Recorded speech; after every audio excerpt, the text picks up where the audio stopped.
Secretary Aguirre, welcome to the Senate once again. Senator Drilon, Minority Leader, requested for a second hearing, and I believe that the DOJ has complied even before today. Actually, the same day I received it, or the day after, the documents and the figures, statistics that Senator Drilon was requesting for. You actually have the floor. I will just listen. Very tired from my 5-hour hearing from 9 a.m. Good afternoon, Madam Chair, Senator Lauren Regalda. Good afternoon, Senator Franklin Drilon. On behalf of the OJ family, they would like also to greet you a blessed afternoon. Thank you. Yes, Madam Chair, we acknowledge receipt of the report of the Department of Justice on the issues that we raised during the last hearing. I'd just like to ask some clarificatory questions. I noticed that in this report,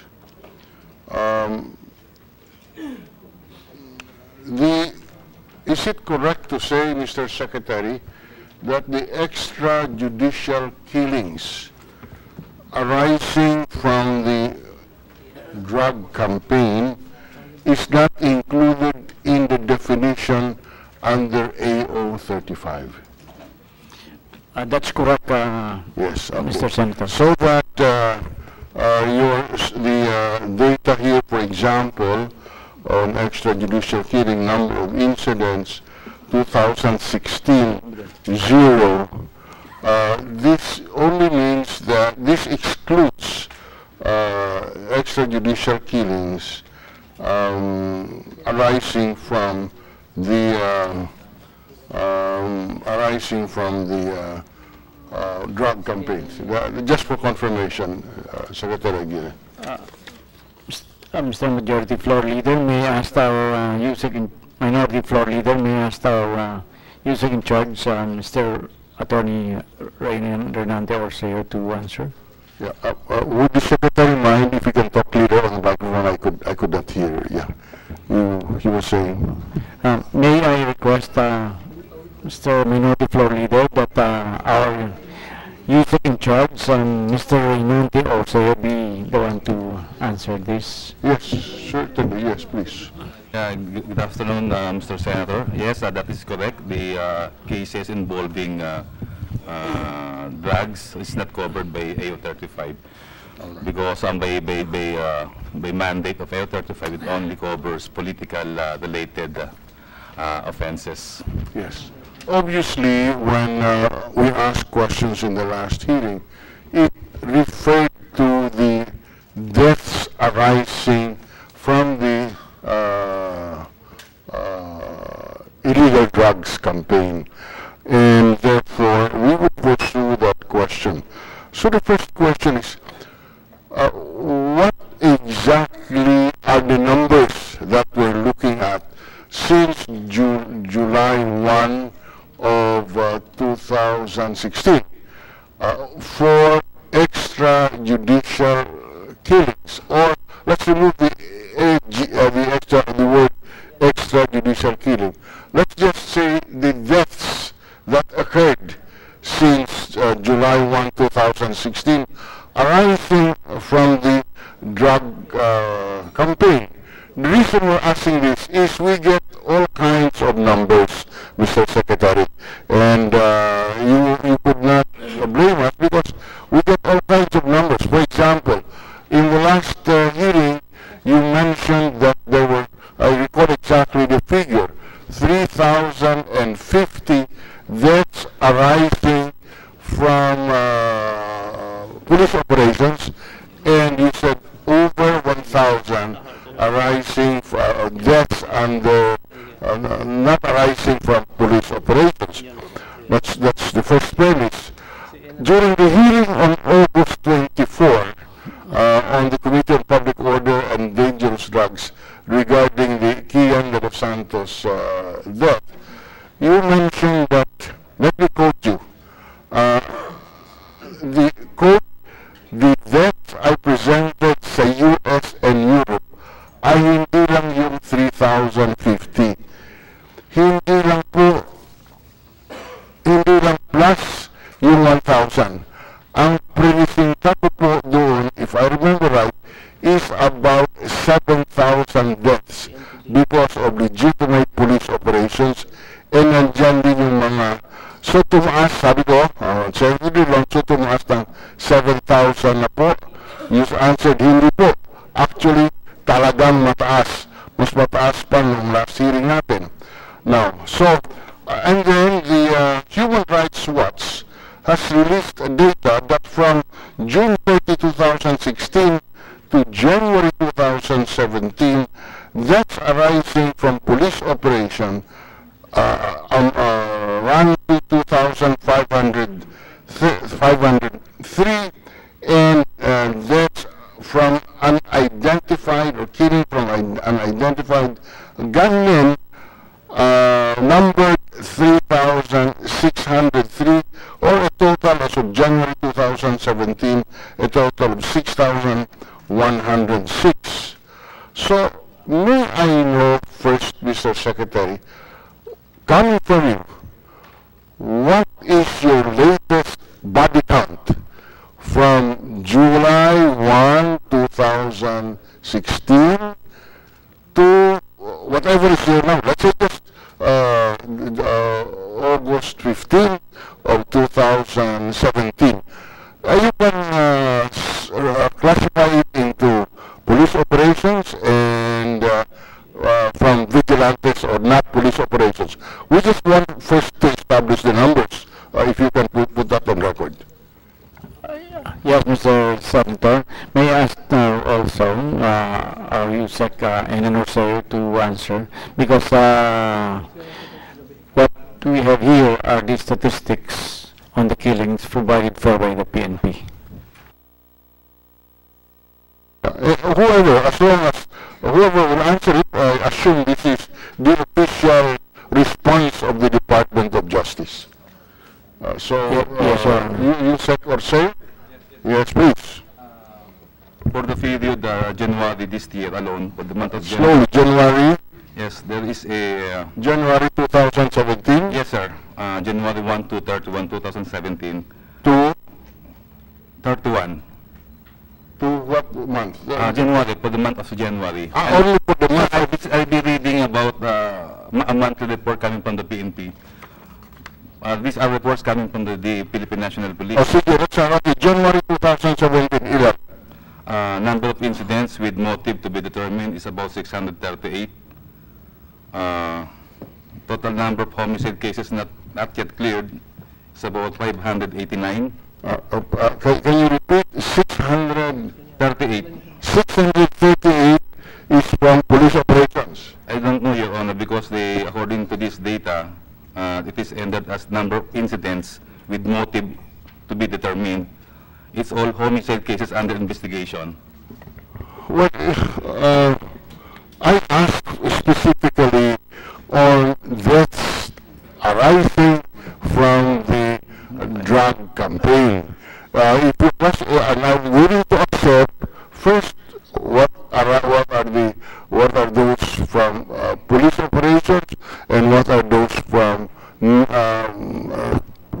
cannot be classified as a police operation. I just want first the as a basis ilan ba talaga, because I get so many numbers and we would like to know just for the record. And I would prefer if we start on when this drug campaign started on July 1, 2016 up to whatever is the latest data that you have, especially with the latest one time, big time, ang daming namatay. So, that's all that... I'll be reading from the report coming from the PNP. They classified it as homicide cases under investigation. Period covered July 1, 2016 to August 16, 2017. Hold on, July 1, 2016 to August 16, 2017. August 15, 2017. Alright, that's about, sige, The total number of incidents with motives to be drug-related is about 2000, incident, number of incidents, incidents with motives to be drug-related. Total incidents, drug-related, o sige, 2,187, Your Honor. 2,187. These are from police operations or non-police operations? Because that was what you were telling us before. I don't know, Your Honor, because these are the data coming from the PNP. We just collected the data. You know, Madam Chair. O sige, so, okay, what else? Okay, other than this, for only 2,187 deaths, yun ba sinasabi niyo? Yes, Your Honor. That's the only figure that is drug-related per PNP data. So saan ba galing yung sinasabi ng sekretary niyo na 7,000?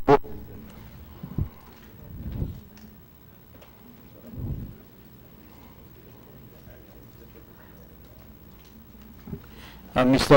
Senator, actually, the report that I brought to the US is provided for by, or it comes from the figures of Rappler. Of who?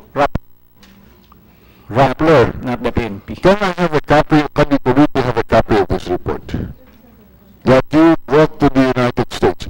You know, that's why really confusing. Huh? Dito maliwanag, quoting you, the deaths I presented sa US and Europe ay hindi lang yung 3,050, hindi lang plus yung 1,000.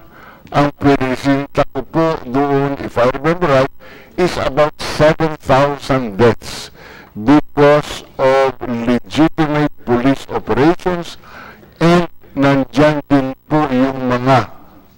So, Madam Chair, I would like to get an accurate figure, and the answer of Ayusek or Soyo, with all due respect, is still has one effect. It continuously confuses us as to the correct data. Can we ask for 1 minute suspension to allow Ayusek or Soyo to straighten out these figures? I am not asking them to place this under oath, but at the rate of going, mapipilitan akong humingi muli ng recess para makuha naman natin ang totoong sagot dito. We suspension. Ba't hindi ko mabasa ito? Eric, papayagan mo si Senator. Ba't hindi ko basahin ito? Nasaan yung Rappler?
ayusin lang namin ito para maiabot sa kanila kung anong basis.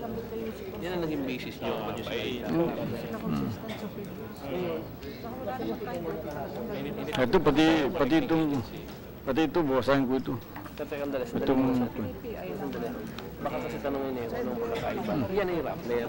Yung binasa niyo sa iyo, yan ay PNP. Pirmado yan ng PNP. Ano? Yan ang pagkakaiba niya. Ito yung 9,000 ni Ella na binabasa. Ano, 9,075. Yan, ito as of August 2017 kayo, April lang kayo. April lang kayo, ito hanggang August 2017. So ito PNP, yan Rappler. Diyan kayo bumase ng mga sinasabi niyo. So ito nga yan.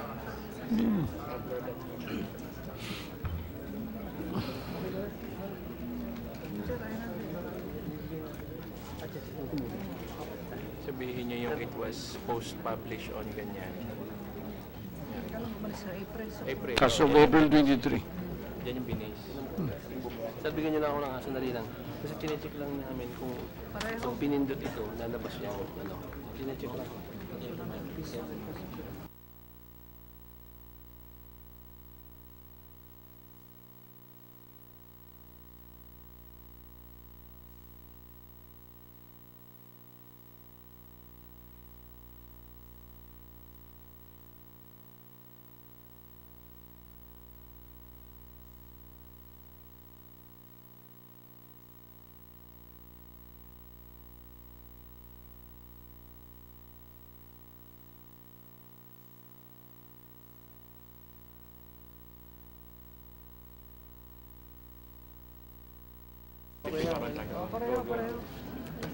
Madam Chair.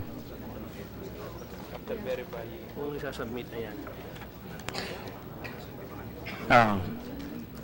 I could already answer the... Secretary Aguirre, we resume the session, the hearing. Madam Chair, Mr. Senator, we found the website, or the basis of my figures that I brought to New York and Washington last April 2017. And this is from Rappler, reported by Michael Bueza on April 23, 2017. That was the time when I was off, after which I went to the US. And may I quote, Madam Chair, Manila, Philippines. Exasperated by the illegal drugs menace in the country, President Rodrigo Duterte has waged an all-out campaign against it since he assumed office. It was temporarily suspended on January 30, 2017, when Duterte instructed the Philippine National Police to first rid its ranks of corrupt personnel. This is after some policemen reportedly got involved in the kidnap and murder of a South Korean businessman. Weeks later, on February 27, the President allowed the PNP back into the war on drugs, but with limited participation through smaller task forces. On March 6, the PNP officially relaunched its participation in a campaign dubbed Oplan Double Barrel Alpha Reloaded. Here are the latest numbers based on data from the PNP. This page will be updated regularly. That toll. Data below is as of April 23, 2017, 6 a.m. 162 suspected drug personalities killed in police operations since March 1, 2017. The PNP initially started keeping track of double-barrel alpha reloaded statistics from March 6 based on messages sent to the media. But in its data update on March 30, the PNP adjusted the start date to March 1. Before the suspension of PNP's anti-drug operations, there have been over 7,000 deaths linked to the war on drugs, both from legitimate police operations and vigilante-style or unexplained killings, including deaths under investigation from July 1, 2016 to January 31, 2017. Below were the figures based on revised PNP data at the end of that period. 7,080 total number of people killed in war on drugs since July 1, 2016. 2,555 Suspected drug personalities killed in police operations as of January 31, 2017. 3,603 victims in cases of deaths under investigation as of January 9, 2017. 922 victims in cases where investigations concluded as of January 9, 2017.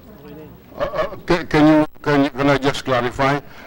Yes, Per ma'am. that report, 7,080 deaths Total number of people killed in war on drugs since July 1, 2016. since July 1 2016. to 16, 7,080. 80. And that is broken down. Is there the breakdown there? No, there's no. What was the breakdown. 2,000? There are other figures. Yeah. 2,555 Mhm. suspected drug personalities killed in police operations. Suspected Drug personalities killed in police operations as of Drug January 31, 2017. killed. And then the 3,680 3 victims Yes. in case of deaths under investigation as of January 9, 2017. deaths under investigation.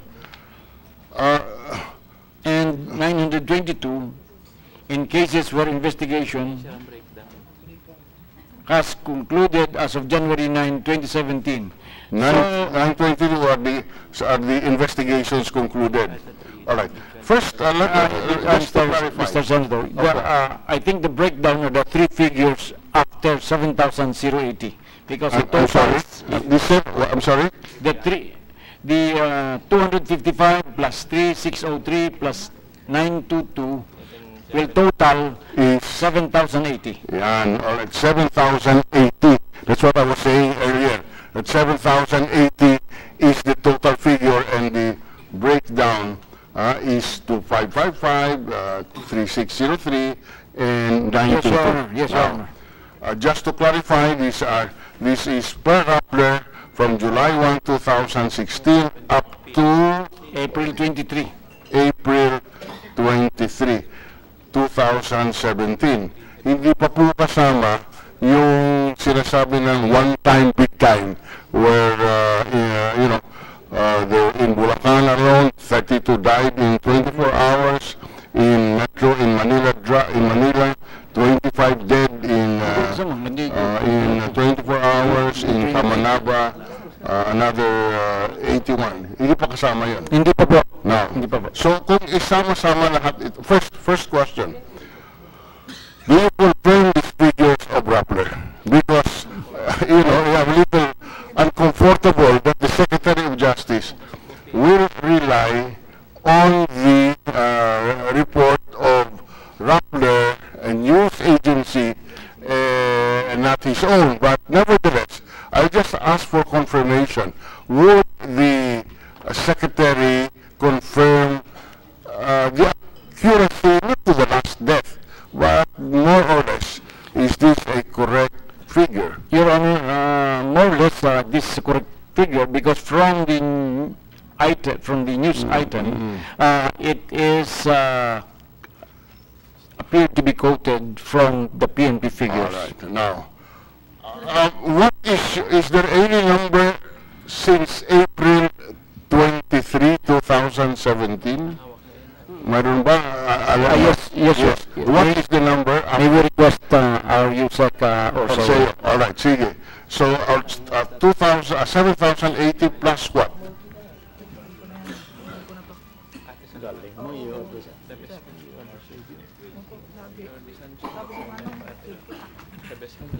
Yes, Your Honor, for the month of April, there are April 23 na itong sinabi eh. So, hindi naman po pwede April 1, magdadobli-dobli tayo.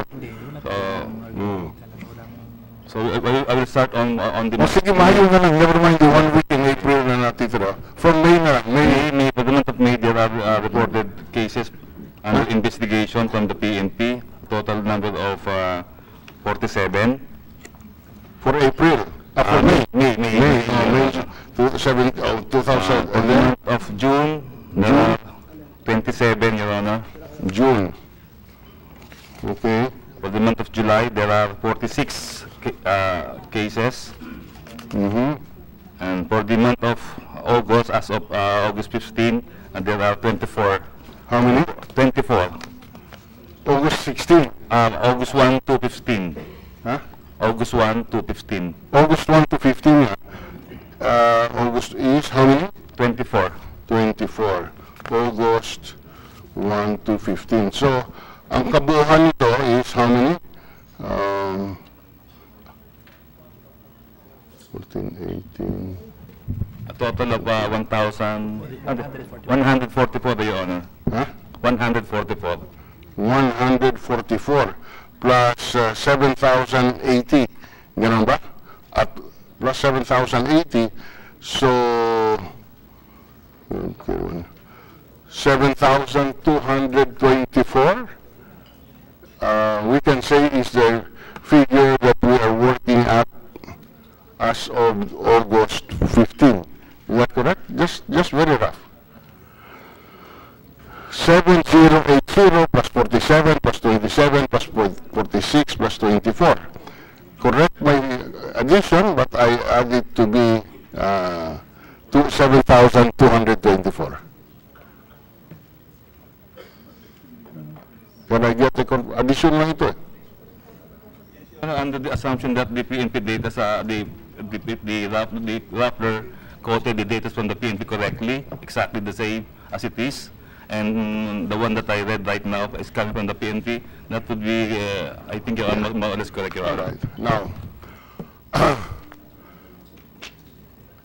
Department Order 120 directed the NBI to investigate the killings related to the campaign versus illegal drugs.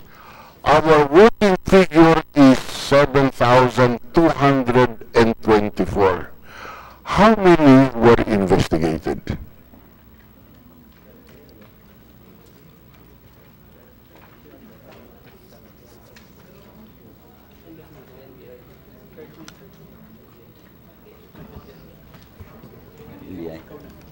Madam Chair, good afternoon, Senator Trillanes. I'm sorry, I would like to recognize the presence of Senator Trillanes. Thank you. May I ask that the NBI be the one to answer as this concerns investigation? May I ask that the NBI Director, Yes, please. Recognize Director Giran. Good afternoon, Madam Chair, Senator Frank Trilon, sir, and Senator Trillanes, sir. So far as the NBI is concerned, we have investigated 50. 50.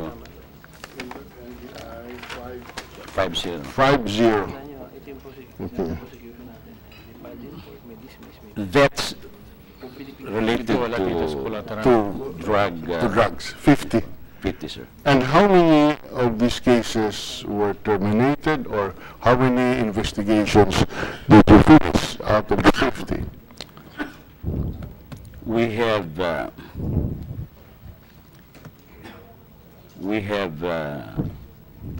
filed or recommended the filing of cases. So there was a I'm sorry? What? Seven. Okay, so you recommended for filing 7. Okay, for filing. And we have temporarily closed 4 of them. And How many? 4. 4. That's 4. Okay. And the remaining 39, sir, is still under ongoing investigation. So pending would be 39. 39, sir. That's right. Okay. So this is what I was trying to, the data that I was trying to draw from you for the record. Out of 7,224 deaths, we are investigating pursuant to Department Order number 120, exactly 50. We have recommended for filing 7. We have closed 4, and there is pending 39. All right. So, you know, when you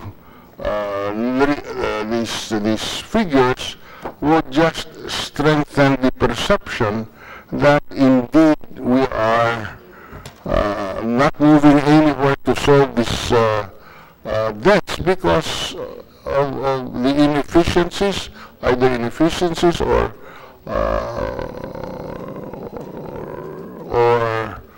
deliberate effort not to investigate.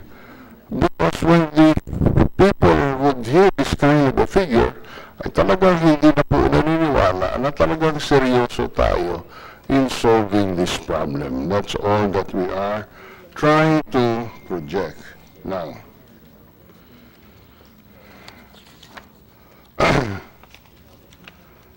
The most prominent of the debts, okay, sorry. Now, you're saying that we accept the fact is this figure is up to August 15. Hindi kasama dito yung one-time, big-time drug operation ng PNP. The debts arising from that. Hindi po ba, Mr. Secretary? Your Honor, Madam Chair, I would like to correct that the insinuation that there's a deliberate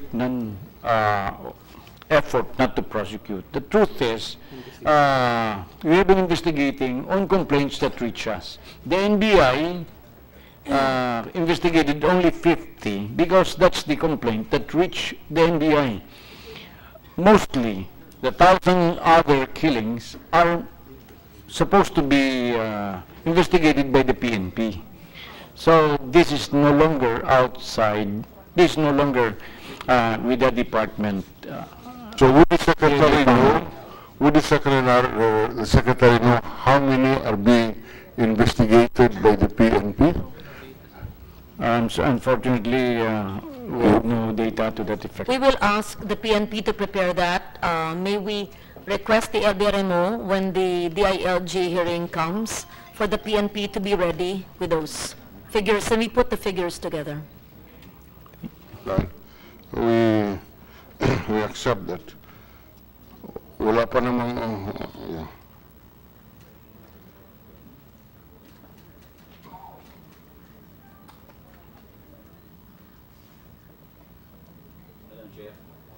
Director. Can I add that? Lest that it would be misconstrued that the NBI only investigated 50 of them, of the killings. As a matter of fact, our records would show that from January of December 2016, the NBI had investigated 625 murder cases. 625 cases. 600. Rather, received 625 cases of those killings classified under murder. Cases of murder, okay. Yes, sir. Okay. And we have terminated 622 of them. 622. 22. Yes, Your Honor. And we have recommended prosecution of 118. 118. Yes. And there were also received complaints for homicide of 74. 24. 74. 74.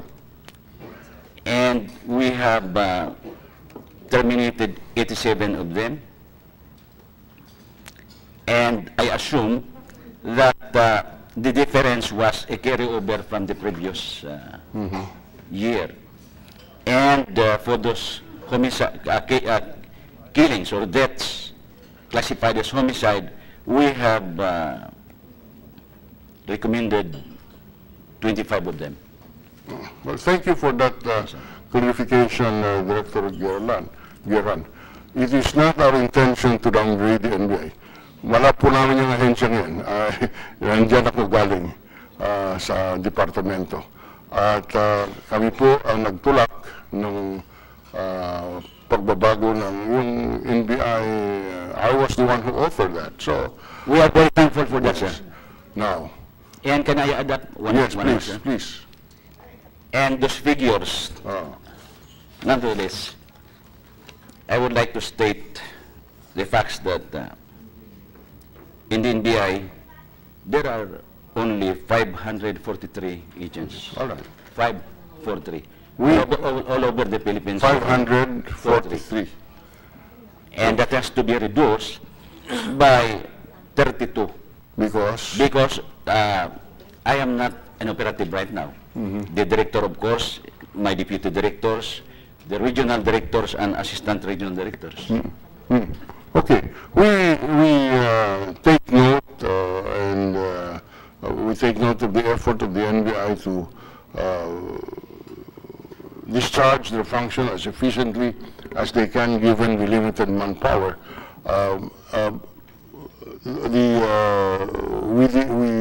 We're just focusing on deaths as a result of the drug campaign. I can, insofar as the other investigations of deaths are concerned, we acknowledge that the NBI, given what you have what you have given us, is indeed exerting every effort to solve the cases of murders and homicides. But since we were talking about the extrajudicial killing, we must recognize that the issue of deaths arising from drug-related incidents, it cannot be denied that we have to look into this and the reasons why there has not been much progress. You are only investigating 50. For what reason we do not know, but we acknowledge that indeed you have been performing your job insofar as killings are concerned, Mr. Director. So thank you very much for that clarification.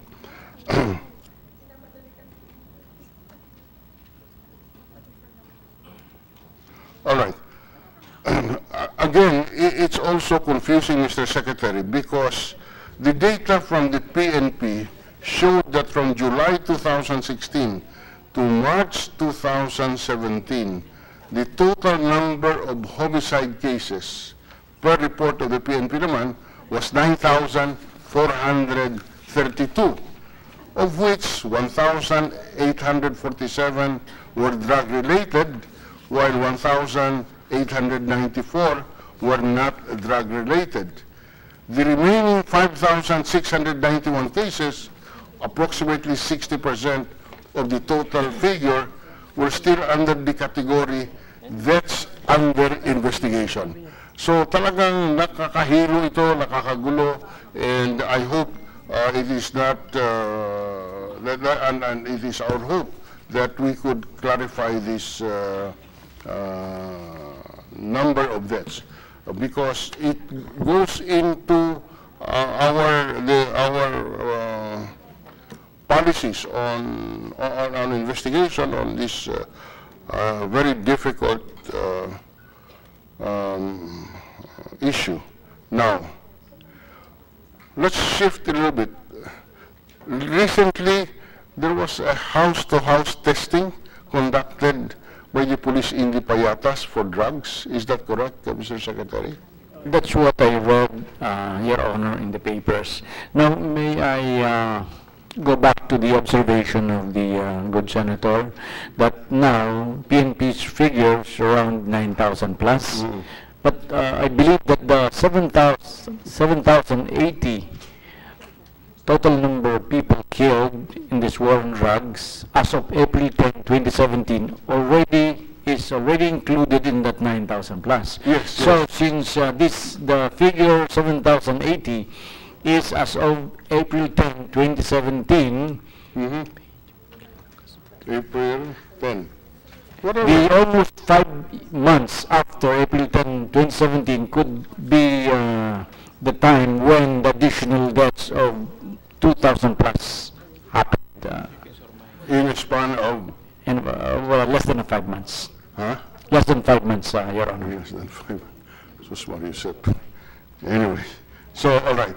I just wanted some figures for the record. Confused as we are, at least there are a few numbers that we can work on. Let's go to some legal issues. I read in the papers that house-to-house drug testing is being conducted by the police in Payatas. I also read it, Your Honor, Yeah, but I think I also read that General Bayalde has ordered stop of that house-to-house. Now, when it was being conducted as a Justice Secretary, can you cite to us the legal basis of the police in doing this, or is there none? I don't believe, Your Honor, that it is supported by any law or Yes. administrative order or otherwise. But I believe also that if the owner of the house consents to the when this officer knocks at your door, then I believe that there's no violation of any law also. Well, if they knock at your door, they ask you to go undergo a drug test. Sa takot mo lang na hindi ka papayag, ang katapat mong police may operation to hang. Which do you prefer? A bullet in your head, or you test your urine for drug? So, you know, the coercion is very obvious. That is why I was asking, as Justice Secretary, whether there is any basis for this. There is none. The consent only of the... Only the consent. The consent. But if the consent is vitiated, or if there is no consent at all, there is no legal basis. I believe that there's consent and no complaint has reached our office that there was coercion on the part of the owners of the house. Sige. All right. If there is, even if since there is nothing that reached your office, in your view, there's no coercion took place, and therefore it can be justified. Is that what we're saying? Sir, yung coercion kasi hindi natin alam.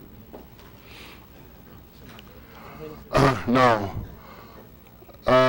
the most significant death in the recent weeks is the death of Kian de los Santos. First of all, is the media report correct that you said pakulo ito ng Partido Liberal? I did not say...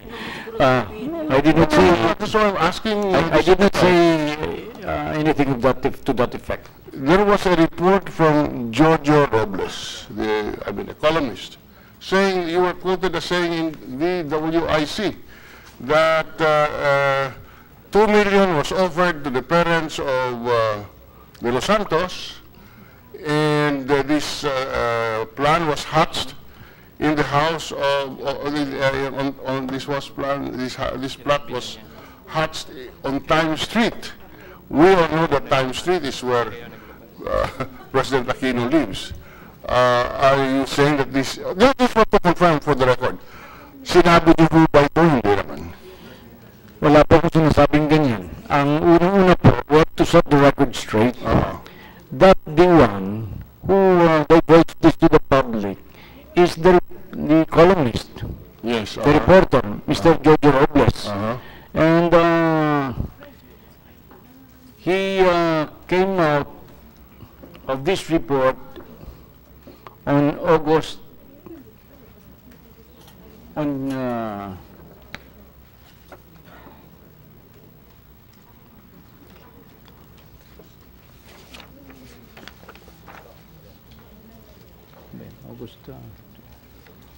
August 30, think, or 31. 31 yun. 30, Today is August 31. Kahapon. August he 30. wrote that he gathered some information that the opposition are attempting to give some amount to the couple, to the amount of 2 million. He interviewed me the following morning, and he asked me about this report. And I said I was also hearing this, I also heard this report. That's what I said. But the report did not come from me. So, you, okay. I'm looking for, hanapin mo nga yung kanina, yung kay Jojo Robles niya. What's that?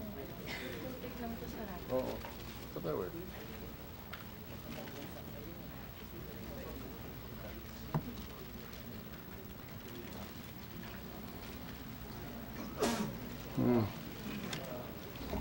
Your Honor, actually the column came out on August 30. Yesterday.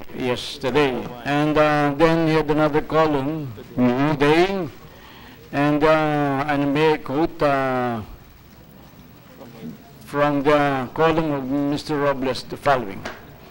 I quote, "Some people are accusing Justice Secretary Vitaliano Aguirre of being my source of yesterday's column on the bribe attempt on Saldi and Lorenzana de los Santos.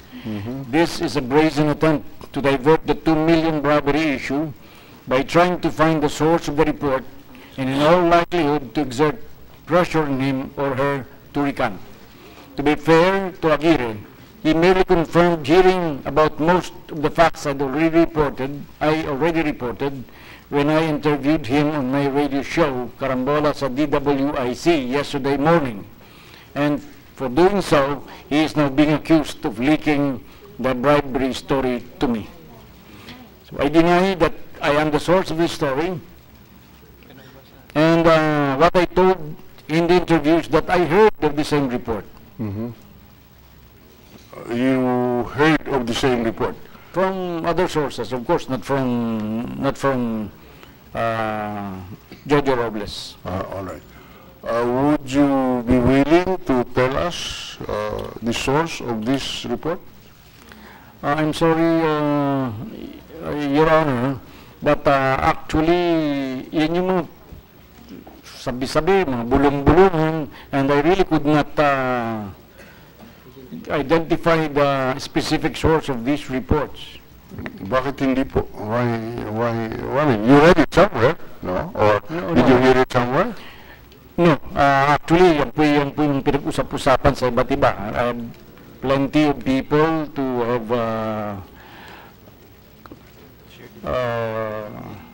talked about this report, and Okay. I am not really... Sige, I just wanted to clarify it.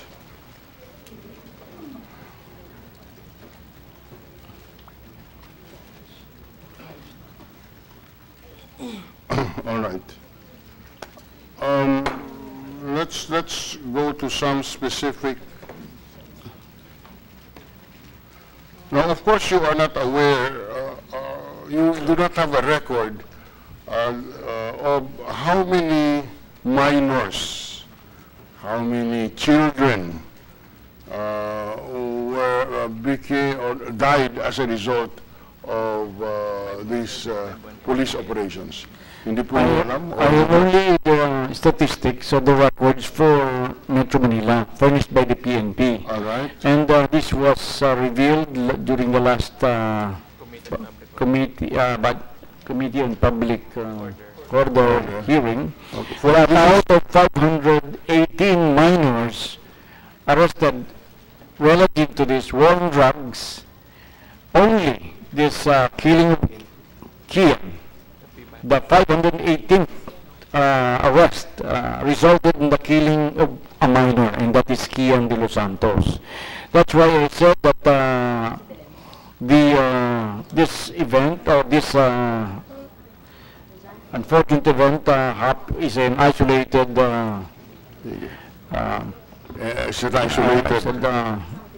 killing, because out of 518, this is the only killing that happened when when minors were arrested. So, in fact, you were saying it's just a collateral damage. No.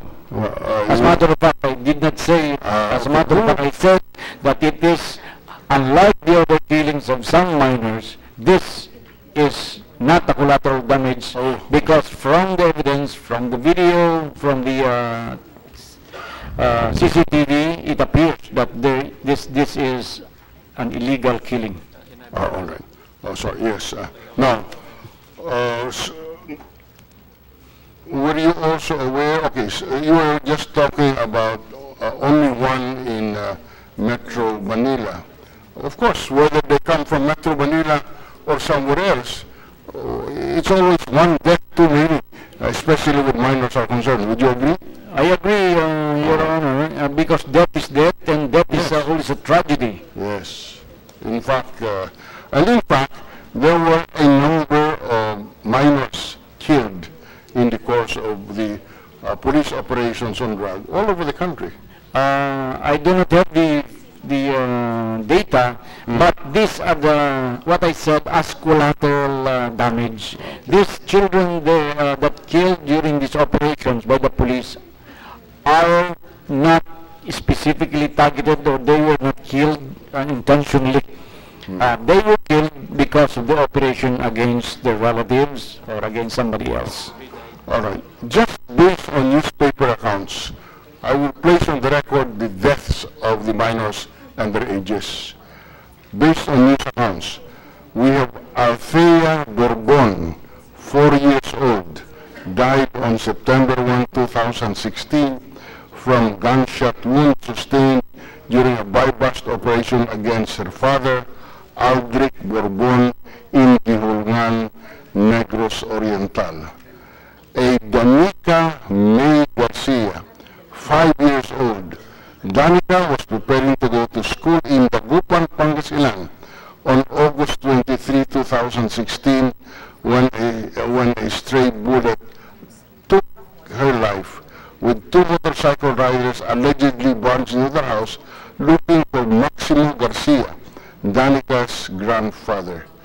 Francis Minosca, 5 years old, died with his father drug surrendery Domingo after an unidentified gunman shot through an opened window in Pasay City in December 2016.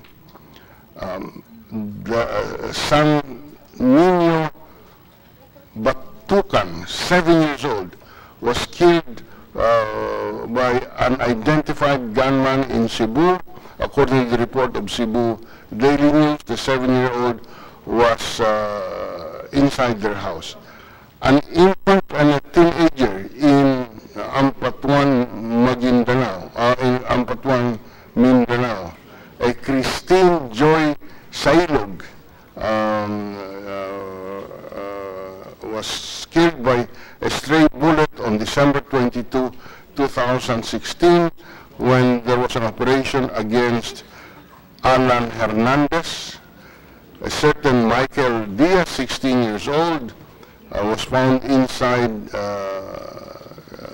in Quezon City, and so I'm just enumerating the names of minors who appeared to be collateral damage, if you want to call it that, from this war on drugs. Yes, Your Honor. As a matter of fact, from the enumeration and from your narration, Your Honor, many of some of the those you enumerated been killed by stray bullets or from inside the house, which means to say that there is no direct intention to kill these children. Yes, well, we're just saying that whatever it is, they died, and they are minors. Now, let's go to some items on your budget, Mr. Secretary. What is your intelligence and confidential funds in 2017, and what is it in the proposed National Expenditure Program for 2018?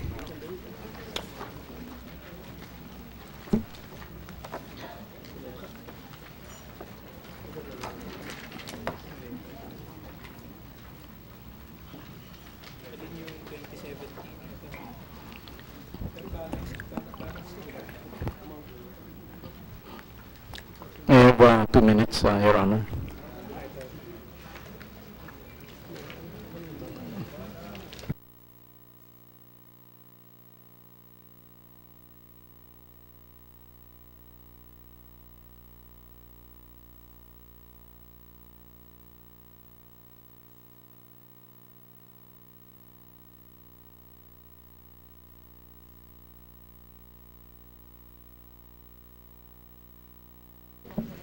You have 400,983 in 2017 for DOJ. That includes OSEC, BID, and NBI.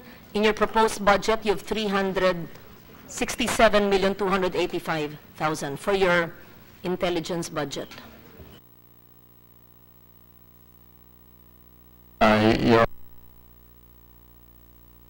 We confirm, we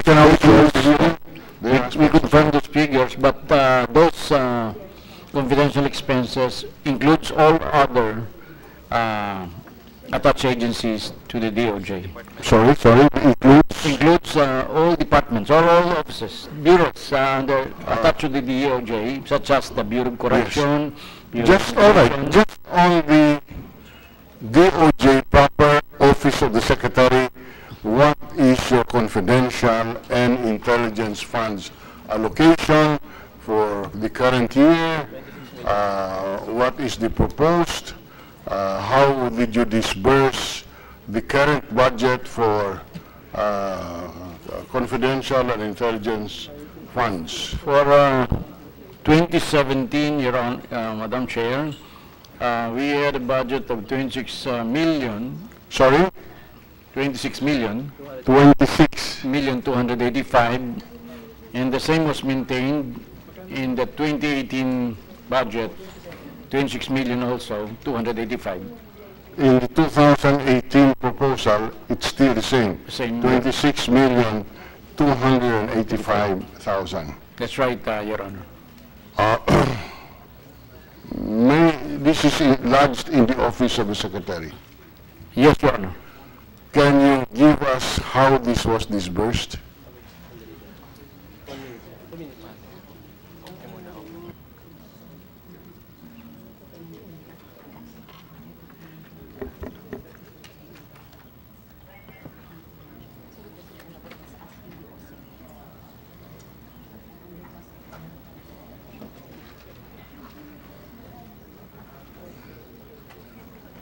The confidential and intelligence funds in the Office of the Secretary is also used for the Witness Protection Program and the Office of the Cybercrime Committee. Yung anti-cybercrime and the Witness Protection Program are lodged under the Office of the Secretary, and your confidential and intelligence funds can be used for that. Also, Madam Chair, also under AO 35. And also the Committee for Extrajudicial Killings, yung Intel and Confi funds nyo can be used for that as well. Yeah, all right. So thank you for the assistance, Madam Chair.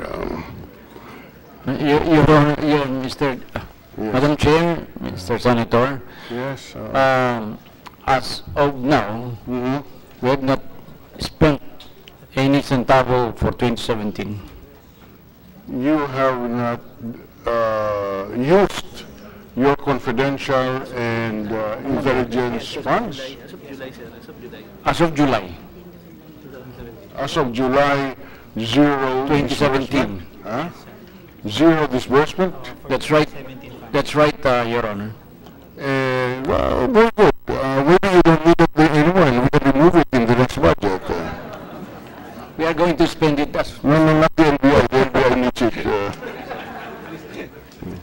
What? You move it to the NBI. We can move it to the NBI. it's up to you. No, but, okay, you're saying that you have not utilized it Continuing inubos natin. as of June Because 30th, at that time, during the early years, during first half of the year. we have still the continuing budget. Remember, Your Honor, that the budget for the past 2 years is still not spent by. Is that correct, ma'am? The Budget for 2016, you're still using now up to December, but your budget for this year for 220,583,000, which already covers your office, witness protection, cybercrime, extrajudicial killings, will all expire by December. But the reason why you did not probably use your 2017 allocation for your office in the amount of 26 million is because you still have the continuing appropriations for 2016. That's what I was saying. Thank you, Madam Chair. Thank you, Madam Chair, for your assistance. He is a spokesman now. You are the new spokesperson of the Department of Justice. That's okay. In any case, so, all right. You said that you are still using the 2016 allocation. All right. May I have a breakdown of how you used your 2016 allocation in 2017?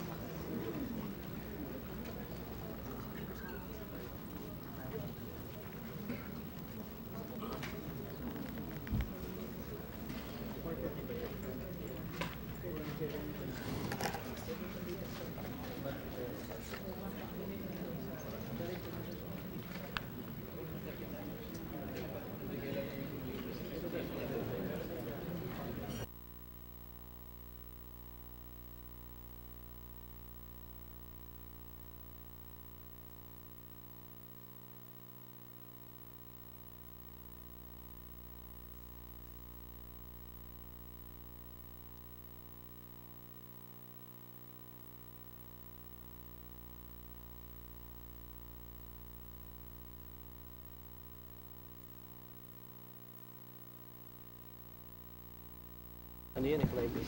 Ang dapat confidential yan eh. Ilang ngaso lang tayo.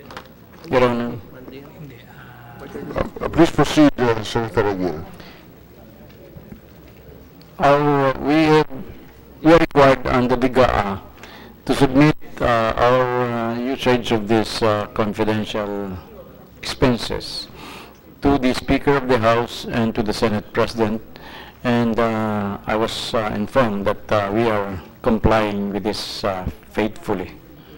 You have submitted it to the Office of the Senate President in its accounting? That's right. I was told.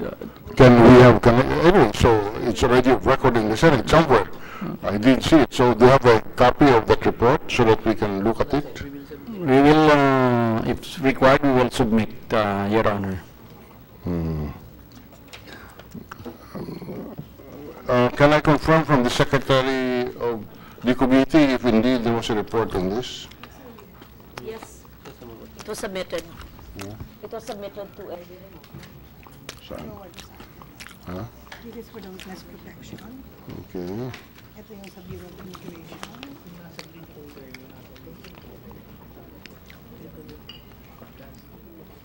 Ito yung sa... Saan yung, ito yung, can we have 1 minute suspension?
All right, I have in front of me, Madam Chair, a letter dated February 9, 2017, reporting the accomplishment report on fund utilization of the Witness Security and Benefit Program for the fourth quarter of 2016. This is a report for the quarter ending December 31, 2016. I notice here that you have included in this report operational expenses of 234 intelligence security officers and administrative personnel of the WPP. Are these government employees or are they contracted out security personnel? They were contractual employees, Your Honor. Contractual employees. They were contracted out. Contracted out from a security agency or contracted individually as contractual employees? Individually, Your Honor, just like job order employees. Okay. Now, there is a joint circular issued in 2015 by 5 agencies, the Commission on Audit, the DBM, the DND, the DILG, and the GCG, which specified that intelligence and confidential funds cannot be used for salaries, wages, overtime, additional compensation allowance, and other fringe benefits of officials and employees who are employed by the government in whatever capacity or elected officials except when authorized by law. This is a circular of the DND, the DBM. How will this apply to you, Mr. Secretary? We are complying with it, Your Honor. These expenses are not from the Intelligence Fund, but from the MOE. So, from the MOE. But I am just reading from your report on intelligence and confidential funds.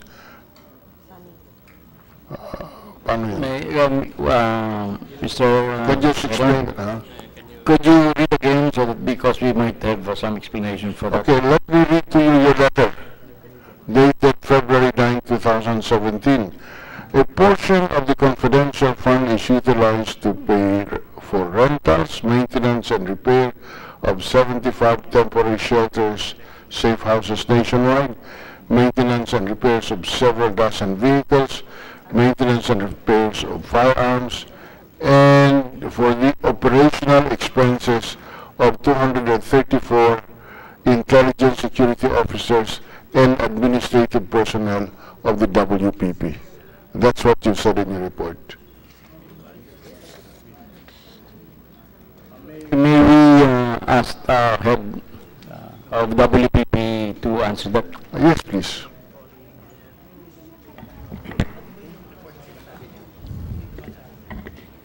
Good afternoon, Senator Drilon.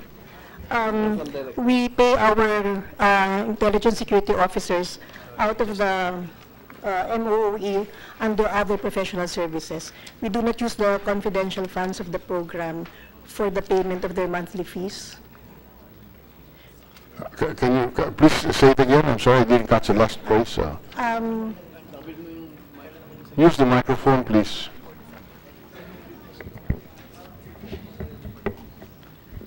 For the record, can you state your name? I'm Maria Nerissa Molina Carpio, Okay. current program director. Okay. Because the Witness Protection Program has no plantilla positions, we have to hire contractual personnel to secure our witnesses. And their monthly fees are sourced not from the confidential funds, which is not allowed by the joint circular. So from MOE. Yes, from MOE. So And your other professional services, sir. so the report here that you yourself submitted or signed by your secretary can stand correction, and it's not exactly what you state now, because this would refer to fund utilization of the Witness Protection Security and Benefit Program. So that's correct. But you said MOE. I was asking, is this a Other confidential professionals- fund? Other professional services. Hindi. Yung MOE, kasama dun yung confidential at saka other professional. So, baka yun dito sa According to your secretary, the WPP is funded from confidential and intelligence funds. And that's all. And you have submitted a report on the utilization of the confidential and intelligence funds. I'm raising the issue as to whether or not you are using this for allowances or salaries of government employees, which appears to be prohibited under this under the rules. That's all that we're asking. You're telling me the salary is not from the WPP, or is that from the confidential funds? Is that what you're telling us? Can we check yung ano na yun? Sir, can we check the report first for a while? Sorry? Can we please check the report that you're now reading? Yeah. This is your report. You simply have to correct it. It's not a crime to correct a letter. What Senator Drilon is saying, when you contract out services, that should be MOE, not personal services, PS, because they're not plantilla position. So it's MOE. Oo na lang kayo. Correct na lang yun. Simple lang yun. No, it's not a question of, we're serious here. We're looking at Ibig sabihin na, millions kung of nagkamali, public funds. hindi, ibig sabihin, nomenclature yung sinabi No, nilang it's not galing sa nomenclature. PS. I'd like to disagree with the chairperson. It's not a question of okay, aminin nyo na lang. No, ibig sabihin, Let's take this, what I'm saying, aminin nyo, you can, if it's wrongly worded, or if it's wrongly entered in your books, then you just correct it. Because if it's a contract out, it should be under MOE, not PS. Yun. Maybe your admin and finance would be in a better position to answer it. Is the letter accurate, or was it just wrongly worded, but you actually use your MOE for that?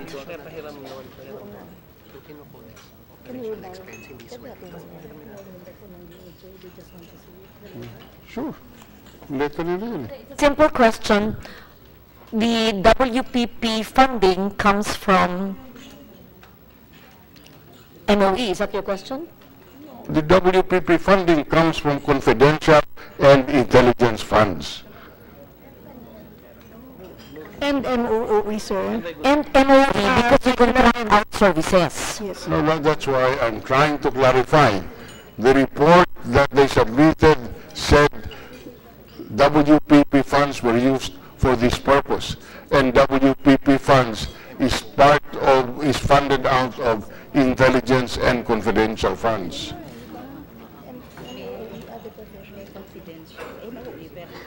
I haven't seen the letter. Are you referring to confidential and intel funds? Because WPP has confidential and intel funds. Yes, it is. So, like for this year, you have 183.7 million. Next year, you have 170 million.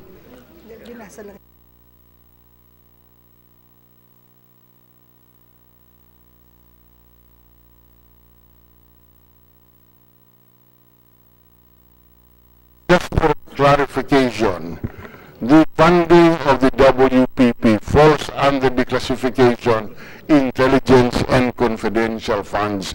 Part of the intelligence and confidential funds is used to fund a program, the Witness Protection Program Fund. I know because I was doing that when I was the secretary. These are in confidential funds. All that we're asking for is how was this disbursed, what is allocated and in WPP, which is drawn or which is classified as confidential and intelligence funds. That's all that we're asking for. And we're pointing out that there was a circular which says that you cannot use this for salaries. So we're just finding out if in reading the letter whether in fact it was used for allowances. If they say this was not, then say so, because they're looking at your own letter.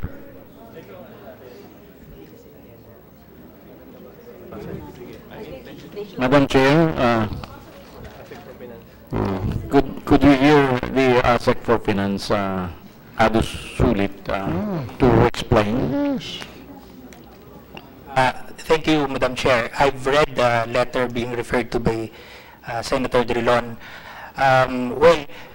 It may appear that it is being misinterpreted, but to assure the Honorable Committee, the records will show that we only disburse confidential funds for the purpose according to the joint circular, and we're not using it for salaries of contractual personnel. So if I've seen the letter, medyo bandang dulo kasi it is a very long sentence, and parang it appears na the confidential fund is also being used for that purpose. But if that is the interpretation, we can correct. Yeah, all that we're asking for is a clarification. If you say that mali yung aming linagay dyan at hindi ganun ang aming ginagawa, napapirmahan namin kay Secretary Aguirre mali, edi sabihin natin, why do we go beat around the bush and say, and give all kinds of excuses? When your letter, I'm just reading your letter into the appeal, that I was clarifying whether you were using intelligence funds for salaries as appears in the letter. If the letter is not accurate, or the way it is described is not accurate, just say so. This is your letter. All right.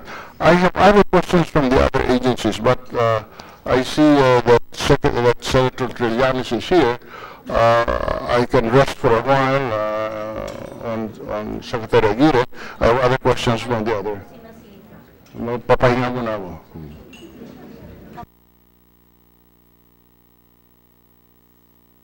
Senator Trillanes. Thank you very much, Madam Chairman and Senator Drilon. My questions would be directed primarily to Secretary Aguirre. And I heard a while ago Senator Drilon raised this issue about the accusation against the Liberal Party. And this is aligned with my line of questioning. Okay, a few weeks ago, or in particular, last August 18, you mentioned that pwede ka maging scriptwriter. Can you elaborate on that? I forgot about it, Your Honor. Will you please refer to what... I will refresh your memory. And I quote, Senator Trillanes should try his hand in show business. He's proving to be a good script writer. Okay. Your so do you confirm that you said that, Secretary Aguirre? I think if I said that, it could be my reaction to your statement that I am setting the stage for the absolution, to absolve Kenneth Dong from Shabu investigation of mess. Okay. But the question, I made that response to a question by the media wherein you said that Kenneth Dong could be a state witness. That's right, Yes. Mr. Senator. Okay. So, Kenneth Dong could be a state witness. yes, and precisely it is also my democratic right as a senator to say that it is also that it could also mean that you're setting the stage for the Which I absolutely deny, because that's never my intention. As a matter of fact, many of the accused, including Janet Napoles, could be a state witness. Okay. So, ang sinabi nyo rito, pwede nyo sinabi yun in technical or legal terms or language that's befitting to a DOJ secretary. Pero itong hirit nyo na Senator Trillanes should try his hand in show business, he's proving to be a good scriptwriter, amusing, I had a good laugh when I read it. We could all use the comic relief he provided. Okay. Now, speaking of script writer, I will show some videos. Okay? Titignan natin. Sige. Paki-play ito.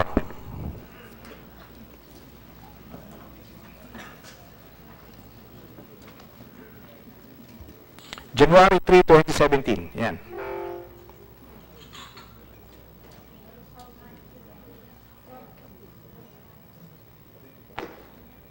Sige, ulitin.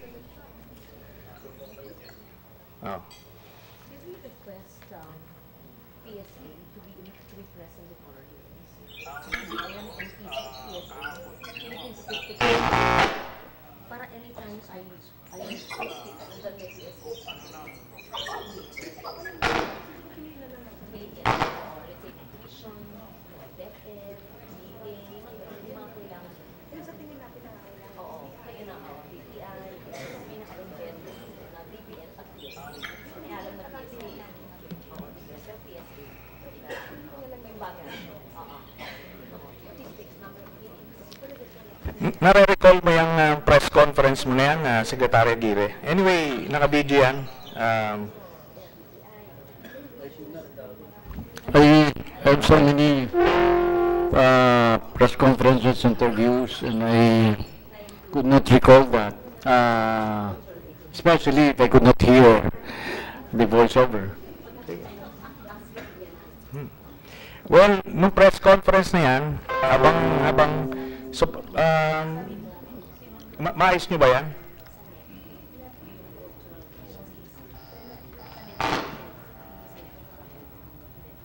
Yung mic, pwede nyo bang ilagay doon? Sir, si Tomas Duninya. Ano sabi niya? Siya nagkasabi. Alam mo yung press conference na yan, Secretary Aguirre, yung itong pagsaksak daw kay JB Sebastian, inaccuse mo ako na meron akong kinalaman doon. I never accused you. Ayan. Anyway, What I said is that there was an affidavit by one of the inmates who seems to link you in the attempted. alam nyo kaya nga, antayin natin tong video para hindi ka makapag-quibble. Magaling ka magtahi ng istorya eh. Tapos magpe-press con ka, you would accuse people. Tapos, wala na. Tapos haharap ka ngayon dito sa amin, asking for funds sa opisina nyo, tapos eventually you will use against us. Diba? Alam nyo nung confirmation hearings nyo, sinabi niya, winarni niya na kayo ni Chairman, ni Senator Legarda, na iba kayo, DOJ Secretary kayo. Hindi kayo basta-bastang ordinaryong cabinet official. Hindi ka pwede makipag-tit for tat sa mga politiko. Hindi mo trabaho yan. Kailangan, you'll have to be very, very professional dahil DOJ Secretary ka. May mga implications yung statements nyo. Binibigyan ng credence. Anyway, I will be showing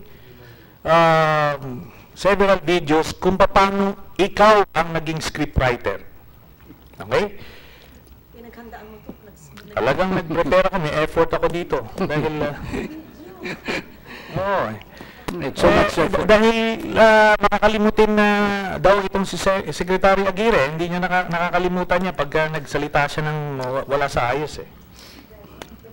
Kinakalimutan ko na po yung pagkakuikon. Yung mga ganyan mga, let's move on. That's the problem. You accuse somebody, di ba? Ikaw DOJ Secretary ka, tapos gano'n na lang. Anyway, sige, andali. Darating tayo dyan.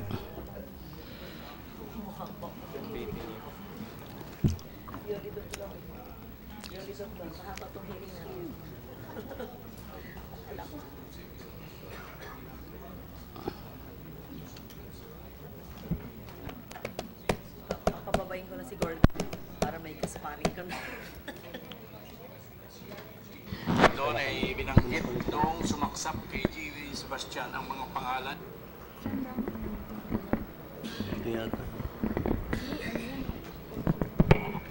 Ni Senator De Lima at saka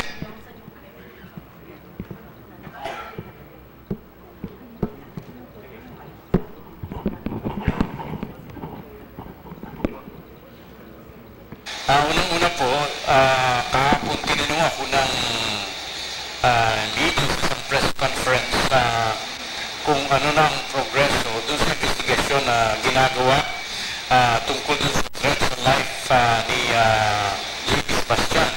At nabanggit ko nga po yung nagkaroon ng investigasyon ng Subcommittee at doon ay binanggit noong sumaksak kay J.V. Sebastian ang mga pangalan ni Senator De Lima at saka Senator Trillanes. Kaya ngayon po umaga ako'y nagsikat na makakuha ng affidavit na ginawa ni Tomas Dunina is Bantina. At dito ay tinutunan niya na inamin niya na siyang sumaksak kay J.B. Sebastian sa utos na rin ng isang kapatid sa Philippine Navy. Alam naman po natin na sa Navy nang galing si Senator Trillanes. Kaya sinasabi niya ay nagkasanit na po persa ni Senator De Lima at Senator Trillanes.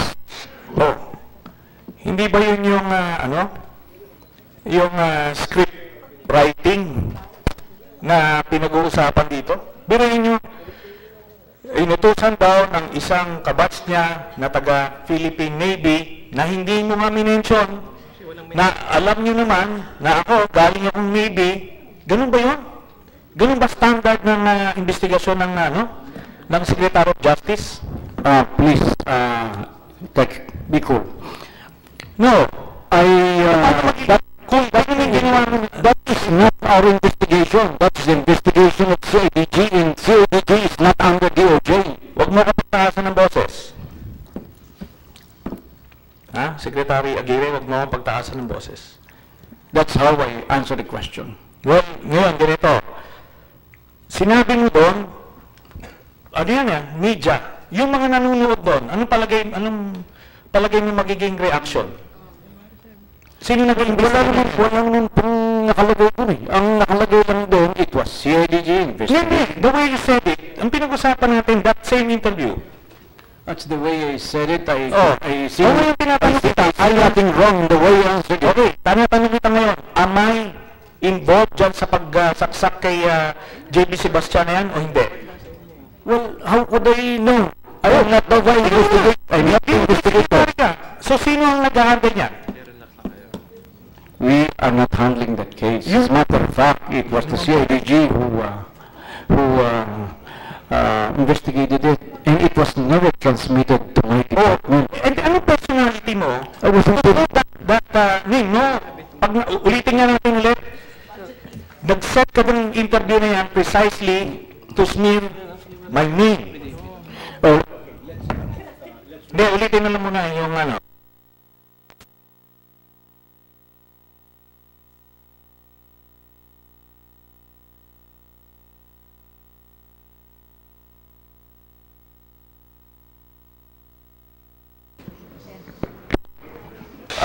kahapon tinanong ako ng leading sa isang press conference kung ano na ang progreso doon sa investigasyon na ginagawa tungkol doon sa threat sa life ni J.P. Sebastian. At nabanggit ko nga po yung nagkaroon ng investigasyon ng Subcommittee at doon ay binanggit noong sumaksak kay J.V. Sebastian ang mga pangalan ni Senator De Lima at saka Senator Trillanes. Kaya ngayon po umaga ay nagsikat na makakuha ng affidavit na ginawa ni Tomas Dunina is Bantina. At dito ay tinutunan niya na inamin niya na siyang sumaksak kay J.P. Sebastian sa utos na rin ng isang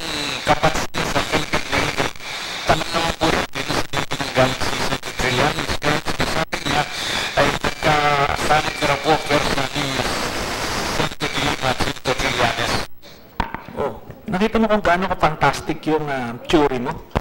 Dahil galing sa Nibiru yung kabats nitong Dominion na to, whoever he is, suddenly meron ka ng theory na na nagsanib. It was enough for you, binigyan mo siya ng credence, enough na i-announce mo sa national TV. Alam po ninyo, yung pong binabasa ko doon, affidavit noong Dunina. Hindi po affidavit hindi ko po affidavit yun. It was yung po ay investigation na ginawa ng CIDG. CIDG, as we know, is under the PNP. It's never under the Department of Justice. At pagkatapos po nun, ay tinanong ako kung meron daw gagawin probe ang Department of Justice dun sa affidavit na yun ng Dunina. Eh, sabi ko wala. Sapagkat wala naman dong matibay na evidential laban kina Senator Trillanes. Yun ang sinabi ko. Review the records, review the media reports, and I absolve you. Yun sa press corps. Pero dito maliwanag eh. Hindi, alam mo po, hindi ko makikita lahat yan eh. Pero the fact is, after the press con, if ever that press con, I said that nothing could be, there's no proof to be made against you because there's no sufficient facts. So, probable cause against you. Okay, dyan, yung kumbaga, first example. So, wala naman akong kinalaman, but the way you sounded there, meron ng theory, nagsanib persa, ako galing Navy, so parang in a way responsible ako. Kung wala ka pong kinalaman, then go after the person who executed the affidavit, who seemed to link you to the killing. Alam niyo, Secretary Aguirre, hindi naman malalaman ng buong mundo yung affidavit na yan kung hindi ka nagpa-interview ng ganon. And the way you sounded it, talagang binigyan mo siya ng credence. Okay, ngayon, sinabi mo wala kang kinalaman dyan. Okay, next, gusto ko lang makita rito yung pen chat mo. Secretary Aguirre, ganito yan. Nung committee, yung confirmation hearings nyo, nung na-confirm kayo eventually, in fact, you have been advised by Senator Ligarda na nagiging nakikipagsagutan kayo na outside doon sa trabaho ninyo as DOJ. Tapos may mga remarks kayo na ganito, na to the point na nag-accuse kayo ng mga walang kinalaman. Okay, next example. Ayan.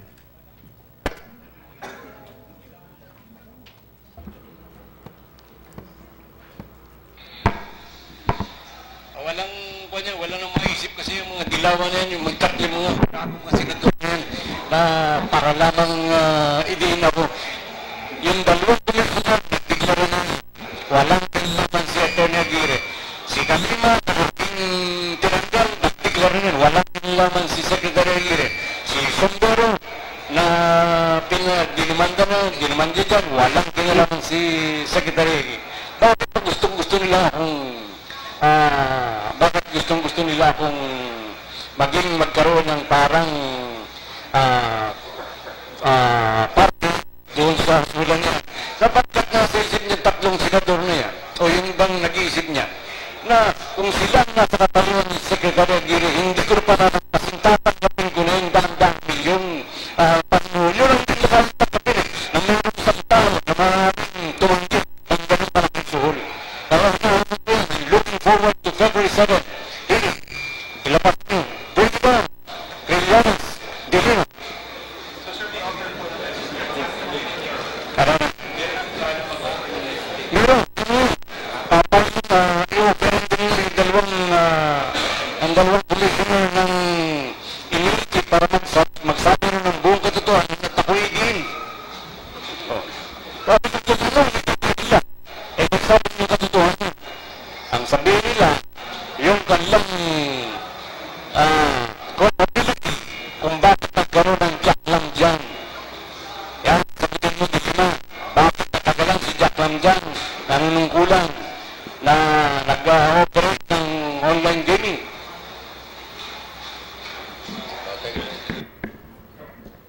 Doon sa first part ulit, yung sa first part, may sinabi doon na hindi narinig na maayos.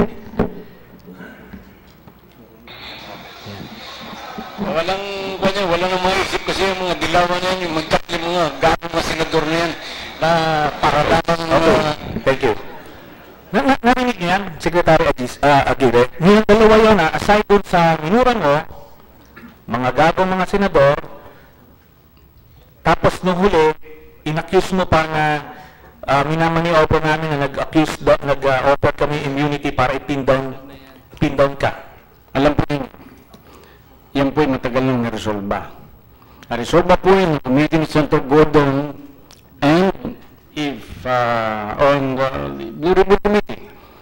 At kung naka-report na yun, I believe that I was completely absolved of any liability. Wala pa akong ang point dito, gumawa kayo nag-accuse kayo. And secondly, tapos na po yung ako yung confirm. Bring out din ninyo yun. Hindi lang, kasi part ng ano to part ng kumagay ng records nyo ito yung inyong pattern of behavior. Yusek Balmes, ano ba? Wala kang tiwala dito kay Secretary Aguirre? No, sir. You just clam up. Para kang puppet master dyan. Madam Chair, if I may. No, you may not. Okay. May na-address ako kay Secretary Aguirre. Secretary has the floor. He's answering the query of Senator Trillanes. After which, if your secretary has not yet adequately answered, you can slip a note to him. Maybe it's confusing when he's talking and then you're talking to him. Is there anything urgent you need to say? I already said it, Madam Chair, to Secretary, before I was told to clam up. Sure. Okay. What we just mean is, I'm sorry, it also happens to me. I get bothered. So, Bess, you could slip a note, no, to your secretary if you want to assist him in the answers. Thank Yes, you. Madam Chair. Thank you. So, Secretary. Okay. Yung accusation mo na lang, o sige yung gagong senador, sige, na-address na yan. Pero, nakita mo yung sinabi nyo na, senaryo na nag-o-offer kami ng immunity dun sa dalawang associate commissioners to pin you down. Anong basis nun? Totoo ba yun o hindi? Nangyari ba yun o hindi? Immunity dun sa kanilang dalawa to pin you down. Walang ganun eh. alam po ninyo, during the Blue Ribbon Committee hearing, tungkol din nga sa Jack Lando sa dalawang commissioners. Ayaw ko na lamang pong bakabain. But somebody overheard you, the three of you. The three of us? It was that I did this the Senator Trillanes, Senator Bang, and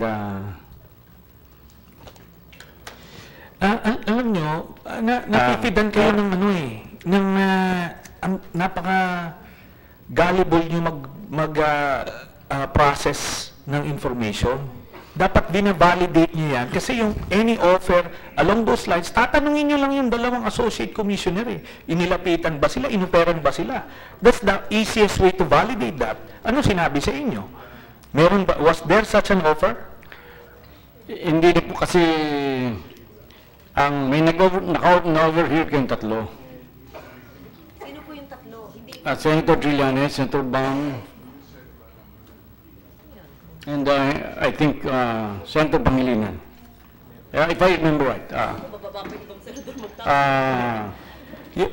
Meron pong nakarinig noon, but because hindi mo maaaring i-presenta yung nakarinig because maselan yung kanyang position, minabuti ko lang po mag-apologize rather than go to the process of presenting him. Bakit po naman tinawag mo Senador Gago? Would the Secretary want to apologize for mentioning that four-letter word? I think you... I think I apologized already. To whom? I think I brought Senator Trillanes and Secretary Aguirre after the CA hearing where Secretary Aguirre was congratulated Alam ko by rin. Senator. Yes. Madam Chairman, the Secretary Aguirre apologized during the confirmation hearings in relation to that. Okay, sige.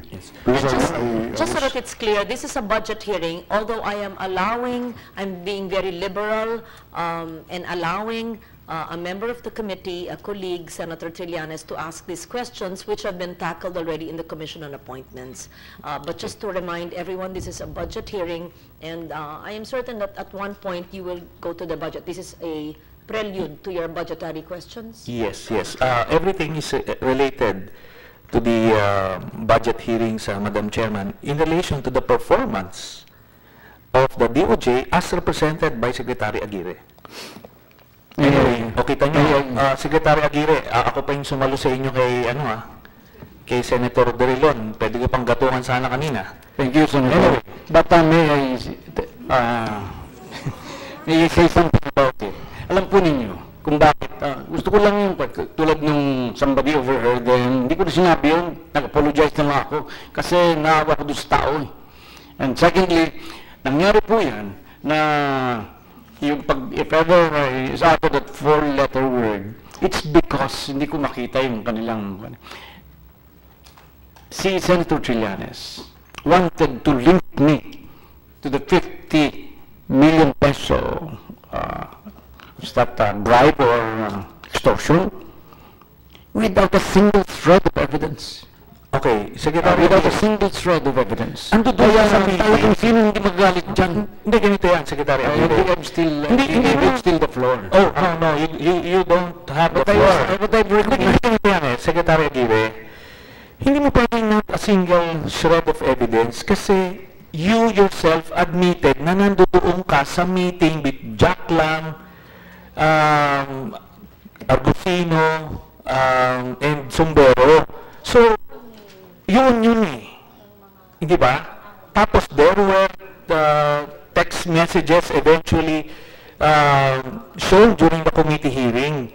Kaya huwag niyo sasabihin na parang it's out of the blue, nililing ko lang kayo. No. Lumabas yun doon sa proceedings. Ngayon, just defend yourself. Di ba? Anyway, may abogado naman kayo doon sa Blue Ribbon Committee, kaya na-absuelto kayo. Ano? Anyway, move to the next sample. May say something on that? Alam nyo, haba ito. Ganun din. It's all right, but at least I would like to clear my name. Clear your name. Pero nung sinabi nung wala kang kinalaman kay JB Sebastian, hindi yun as widely circulated as nung nag-interview ka na in-implicate mo ako. So, it goes both ways. Secretary Aguirre. I don't know about that. Okay, anyway, But, ito na on November 9, 2017, March 9, 2017, Senator Gordon cleared me. Absolutely. Yun na nga. And it is stupid of anyone to accuse me of partaking of the 50 million because I was the one, the following day, I was the one who divulged it to the media that somebody wanted to bribe me.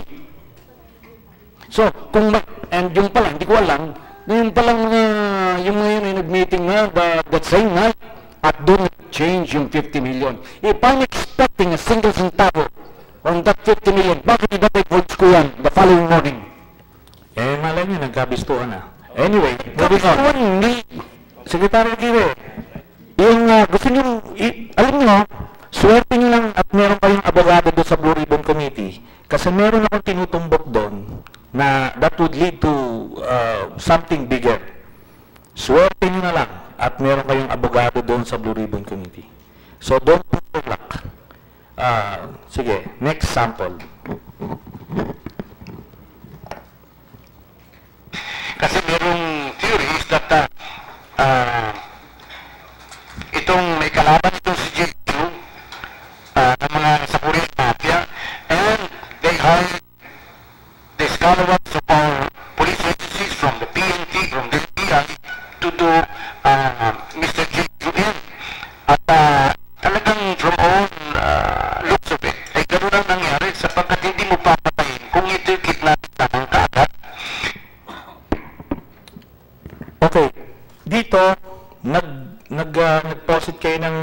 story na about yung Korean Mafia, tapos marami na, no?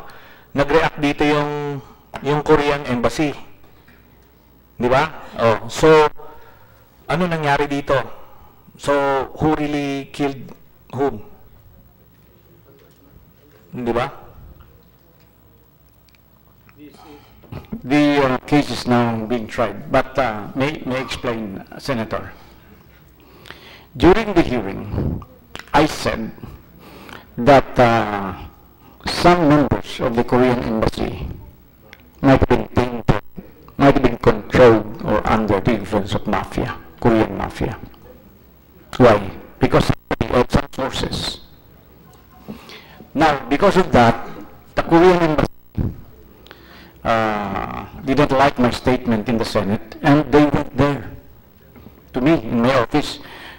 The ambassador, the police attaché, Mrs. Ju, and told me that they are disappointed by what I said.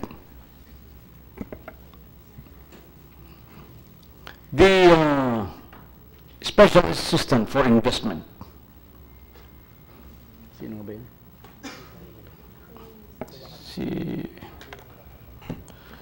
Well, anyway, let me finish, because that's my explanation. Told me that this Tan Kai-sek was been, I think, residing in the Philippines for 30 years, who has been convicted twice already, but could not be deported because he could pay his way so that he could not be reported anymore.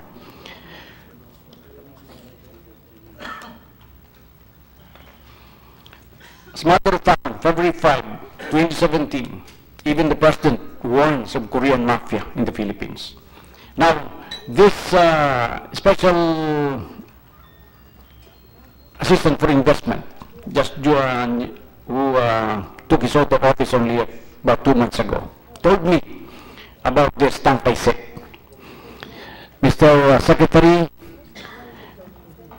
please do your best so that this man, who is supposed to be the syndicate of the head of the syndicate in the Philippines, the Korean mafia, told me that he has to be deported. So the following day, that's that meeting with the ambassador, the Korean attaché, police attaché, with Mrs. Ju. I asked, and they expressed their displeasure only because of what I said in the Senate. Then I asked the police attaché, Mr. Police Attaché, do you know this Tan Kai-sek? The police attaché told me, yes, Mr. Secretary, he is a model Korean citizen here in the Philippines. He is a very good record here. So nagtaka ako, paano magiging magandang record nito eh? Katakot-takot na ang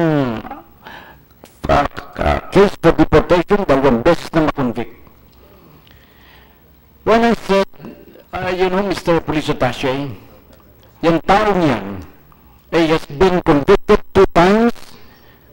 He has been here and could not be deported because of his good lawyers. He is able to pay his way para hindi lang ma-deport. And you are going to tell me that he is a good and model Korean? Alam niyo po, nung marinig nung... Kasi ang request niya ng mga Koreano ngayon is that the NBI should lay off probing the GHQ case. Yan ang gusto niya. Wag na raw kaming makialam, wag na raw makialam ang DOJ. But when the ambassador, Korean ambassador, heard me about the answer of that the police attaché, he told me, Mr. Secretary, continue your probe on this Korean mafia.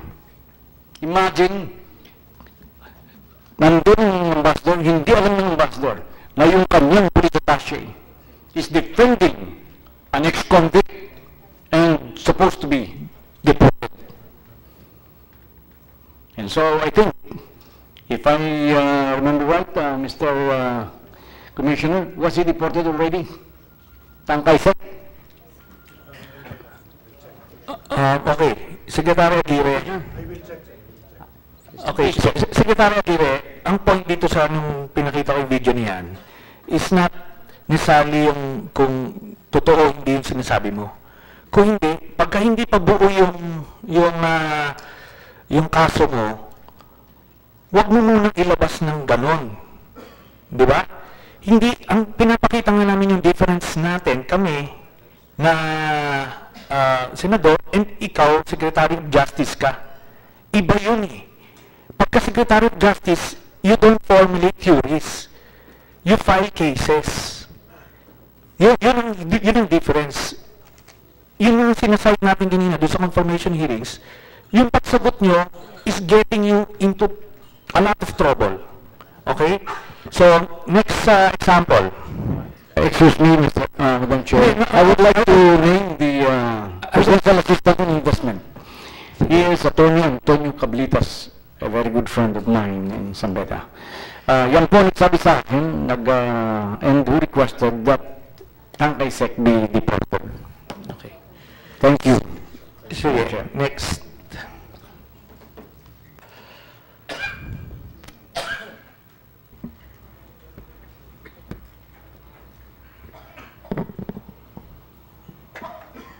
Senator John P. Madrigal at si yung incumbent congressman ay si Congressman Linlin Abante. Laguna po, opo. Best friend po daw yan ni Steve Aquino. Pag nagkaroon din ng people power revolution ay pananayain sila yung lahat ng high profile inmate. At yan po ay napakinig ng walo at yung ibang mga gwardiya doon sa AUP Detention Center kapag pumayag po itong si Linlin Abante na yung kanyang pakipag-usap dun sa mga inmate ay ilagay si speaker phone. So, di ba? What? What? Anong what? Ano? Stand by the story. Because it was reported to me, somebody complained to me, and so I acted. And it was investigated by the NBI. So, anong labas? Totoo? The car was presented, the trajectory of the bullet was traced. Ay, sige, i-play ulit. Kayo nang ando doon, no? Panoorin nyo kasi. Sige, ayan. Oto, yan. Tingnan mo na. Yan, panoorin mo. Senator John P. Madrigal at si yung incumbent congressman ay si Congressman Linlin Abante. Laguna po, opo. Best friend po daw yan ni Steve Aquino. Pag nagkaroon din ng people power revolution ay pananayain sila yung lahat ng mga high profile inmate. At yan po ay napakinig ng walo at yung ibang mga gwardiya doon sa AUP Detention Center kapag pumayag po itong si Linlin Abante na yung kanyang pakipag-usap dun sa mga inmate ay ilagay si speaker phone. So, dito, sinabi nyo, si Senator John P. Madrigal at itong Mayor Congresswoman Lenlen Alonte ay kinausap yung mga inmates na binibigyan sila ng bribe at pinapangakuan na pagka nagkaroon ng people power revolution ay palalayain sila. Grabe naman yung pag-script na ginawa nyo. Magaling pa kayo sa scriptwriter ng Game of Thrones. Secretary Aguirre. May people power, ano pa kayo eh? May people power scenario pa kayo. Alam niyo, yung lahat ng akusasyon ninyo, nasagot ko. Walang script doon. Saan? Sinagot ko, yung lahat ng akusasyon ninyo. Ayun yung address ni Would answer this also. Secretary Aguirre, can you address this committee properly? Yes, Madam Chair, I'm sorry. I have this investigated. As a matter of fact, we even have a meeting in order to address this concern with the Speaker of the House. So this has been investigated. So ano nangyari dito? Very serious yun. Nag-offer na di ba? Nag-offer ng bribe, palalayahin daw pag nagka-people power. understand the story. A former colleague, Senator Jambi, was mentioned. A friend, a close friend from Laguna, Len Alonte and Miss Chris Aquino, they were mentioned in that conversation. I don't see the plot or the story. I have no idea. Yung pong isang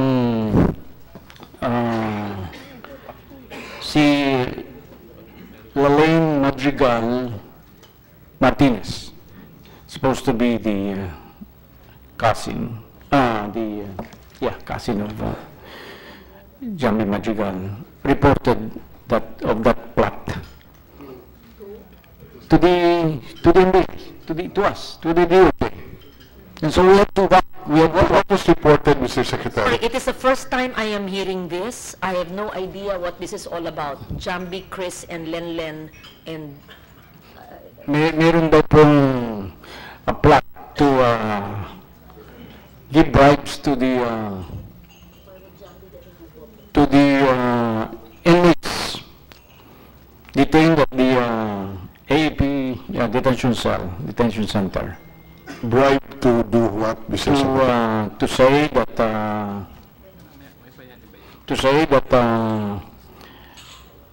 they are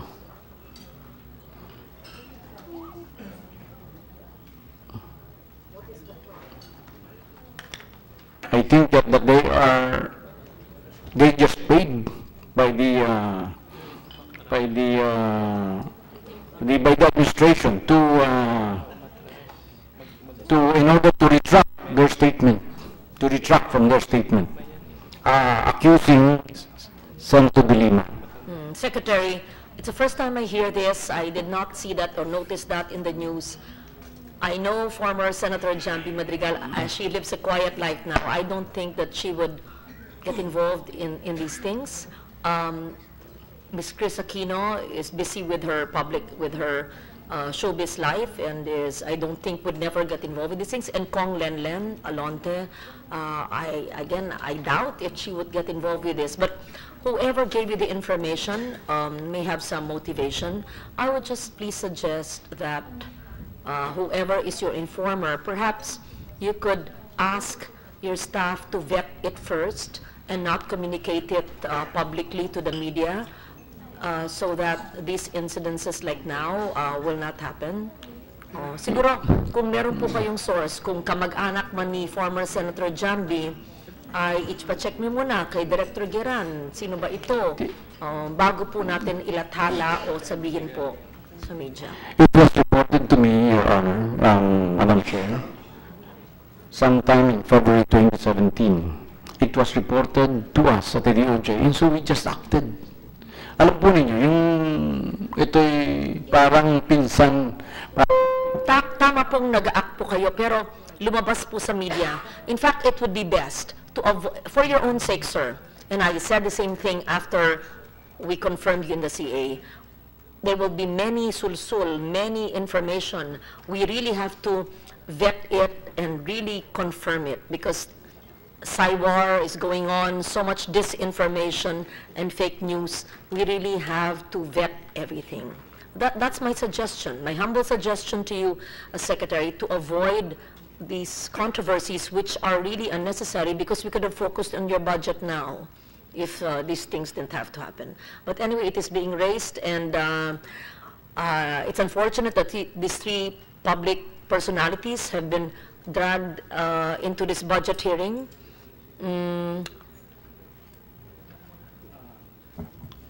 Thank you, Madam Chair. And pursuant to that incident, I issued Department Order 121 to the NBI. Authority to conduct investigation and case build-up over the reported ambush incident against Ms. Lalaine Madrigal Martinez that happened on February 24, 2017. Nasugatan lang po, pero makikita natin na basag yung kanyang windshield and then he was hit in the... she is the wife of one of the inmates, supposed to be bribed. So, because this is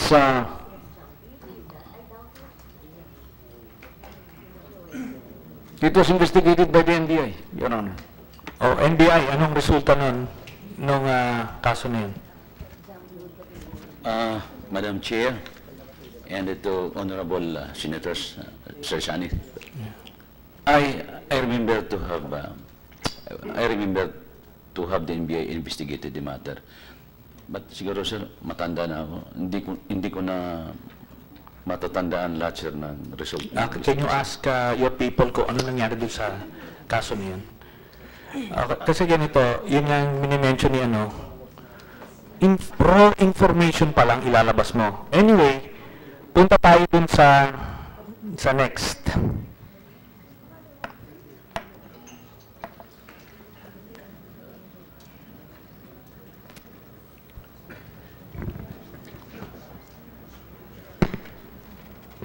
Yan.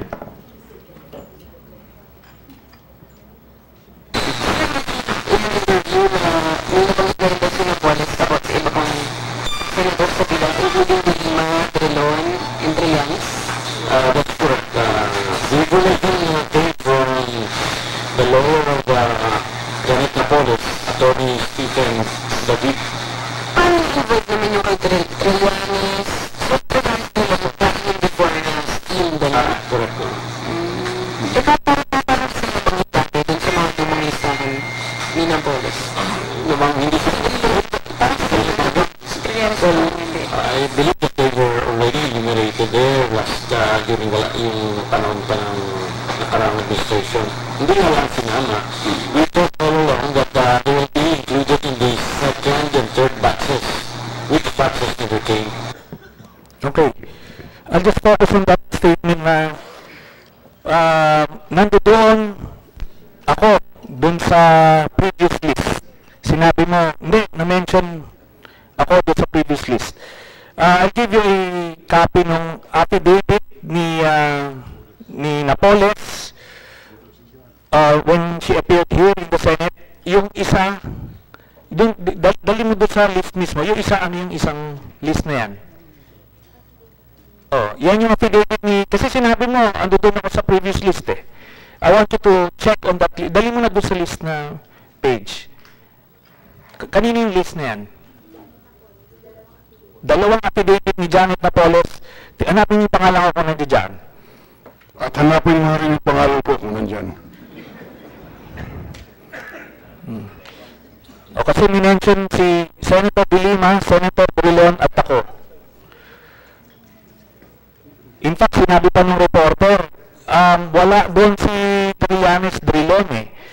Pero, sinabi mo, ando doon sa listahan. Okay. Sige, I believe that hindi ko alam na that's how I stated. But ang ibig ko lang sabihin nun is that yung kung sino man yung wala o nandun sa listahan, ang puntos ko po doon is that the previous administration in charging PDAF senators or lawmakers made the selective prosecution. Sige. But if your names are not there, and not this is the first time we've seen this affidavit, then I must have been mistaken. Okay. So, pero nakita niyo yun, nung nilabas niyo yun doon, you were so sure eh. I-playback lang natin ulit.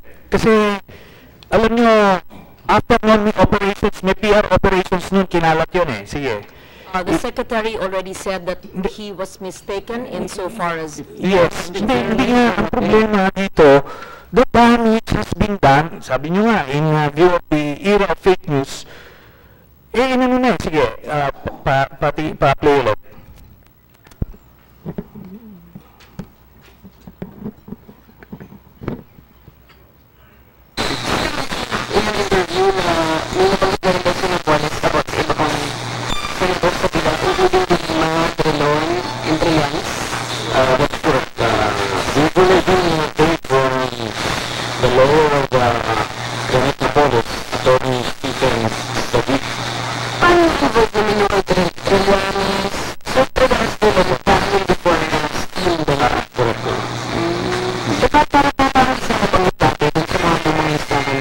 Minapolis.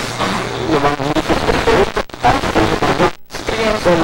I believe that they were already enumerated there was during yung panahon pa ng nakarang administration. Hindi na lang sinama. We thought all along that they will be included in the second and third batches. Which batches never came? Okay, tatanungin kita ngayon, Secretary Aguirre. Andiyan dyan yung dalawang affidavit ni Napoles. Andiyan dyan ba yung pangalan namin ni Senator Dillon? The next first examination of the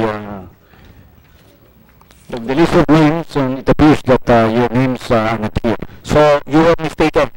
Yes, but you will see that while I mentioned the names, some names, that is not really the subject of my focus. My focus there is to show that there was selective prosecution. Mr. Secretary, Senator Drilon is how recommended. can you say there is a selective prosecution when there is no evidence? Wala namang ebidensya. Hindi man binanggit ang pangalan namin ni Senator Trillanes. Hindi kami sinampahan ng kaso dahil walang ebidensya. Is it selective justice? Well, I did not think it did not come from me. It came from the statement, I think during the time of Senator De Lima, that she was always promising them that he is going to come up with a second list. And then the following week, we are going to come up with a third list or second list. No, but that list never came. So that's what I remember.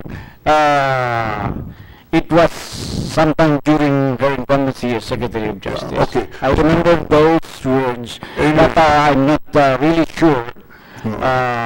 So let's put this to rest. You're saying that you were mistaken in saying that there was that we were in the list, because you know the affidavits on file in the Senate filed the affidavit of Napoles clearly show that we were not there. If that is what it says then, I was speaking then from memory.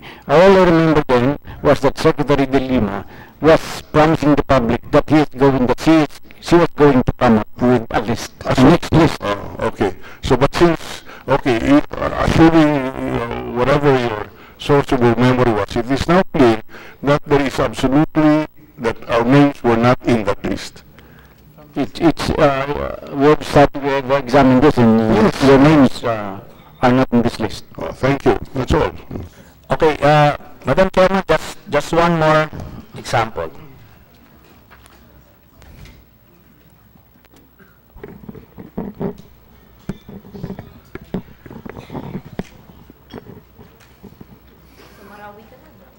They have a meeting at Lakeview Resort Hotel on May 2, where present were, I think, Senator Aquino, Ronald Llamas, Alejano, and Trillanes,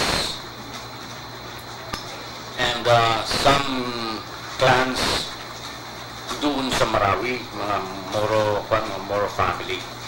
So, hindi ko malaman why after they went there, nagkagulo na after about 2 weeks. Ito yung picture sila. Meeting. Pero, si Eliano, si Llamas. Sir, patingin siya sa camera. Sir, patingin mo. I-pause mo yan, ha? Yan yung picture. Okay? Yan yung nasa Iloilo kami noong 2015 yan eh. 2015. Yes. Yun ang issue ko rito, Secretary Aguirre. I cited 7 instances kung saan nauuna kayong mag-divulge ng very raw information na hindi nyo binavalidate. Pero paglabas niya, nung time na yan, nung lumabas yan, very, very delicate yung situation na kung sino yung ma-involved dun sa Marawi ay talagang malaki ang kasalanan sa bayan. But you just cavalierly floated our names there. Tapos yung pala mali. So anong kanyo dyan, Secretary Aguirre? Actually po, ilang beses ko nang may paliwanag yan, but I'm going to state for the record before you, Senator Trillanes, what happened there. The picture where you were seated, you said you're in Iloilo, did not come from me. Inuha yun ng isang somebody from the media, from the Facebook, na hindi ko naman alam. Actually, it was somebody who I thought is trustworthy, reliable in the information he gave me, even before that.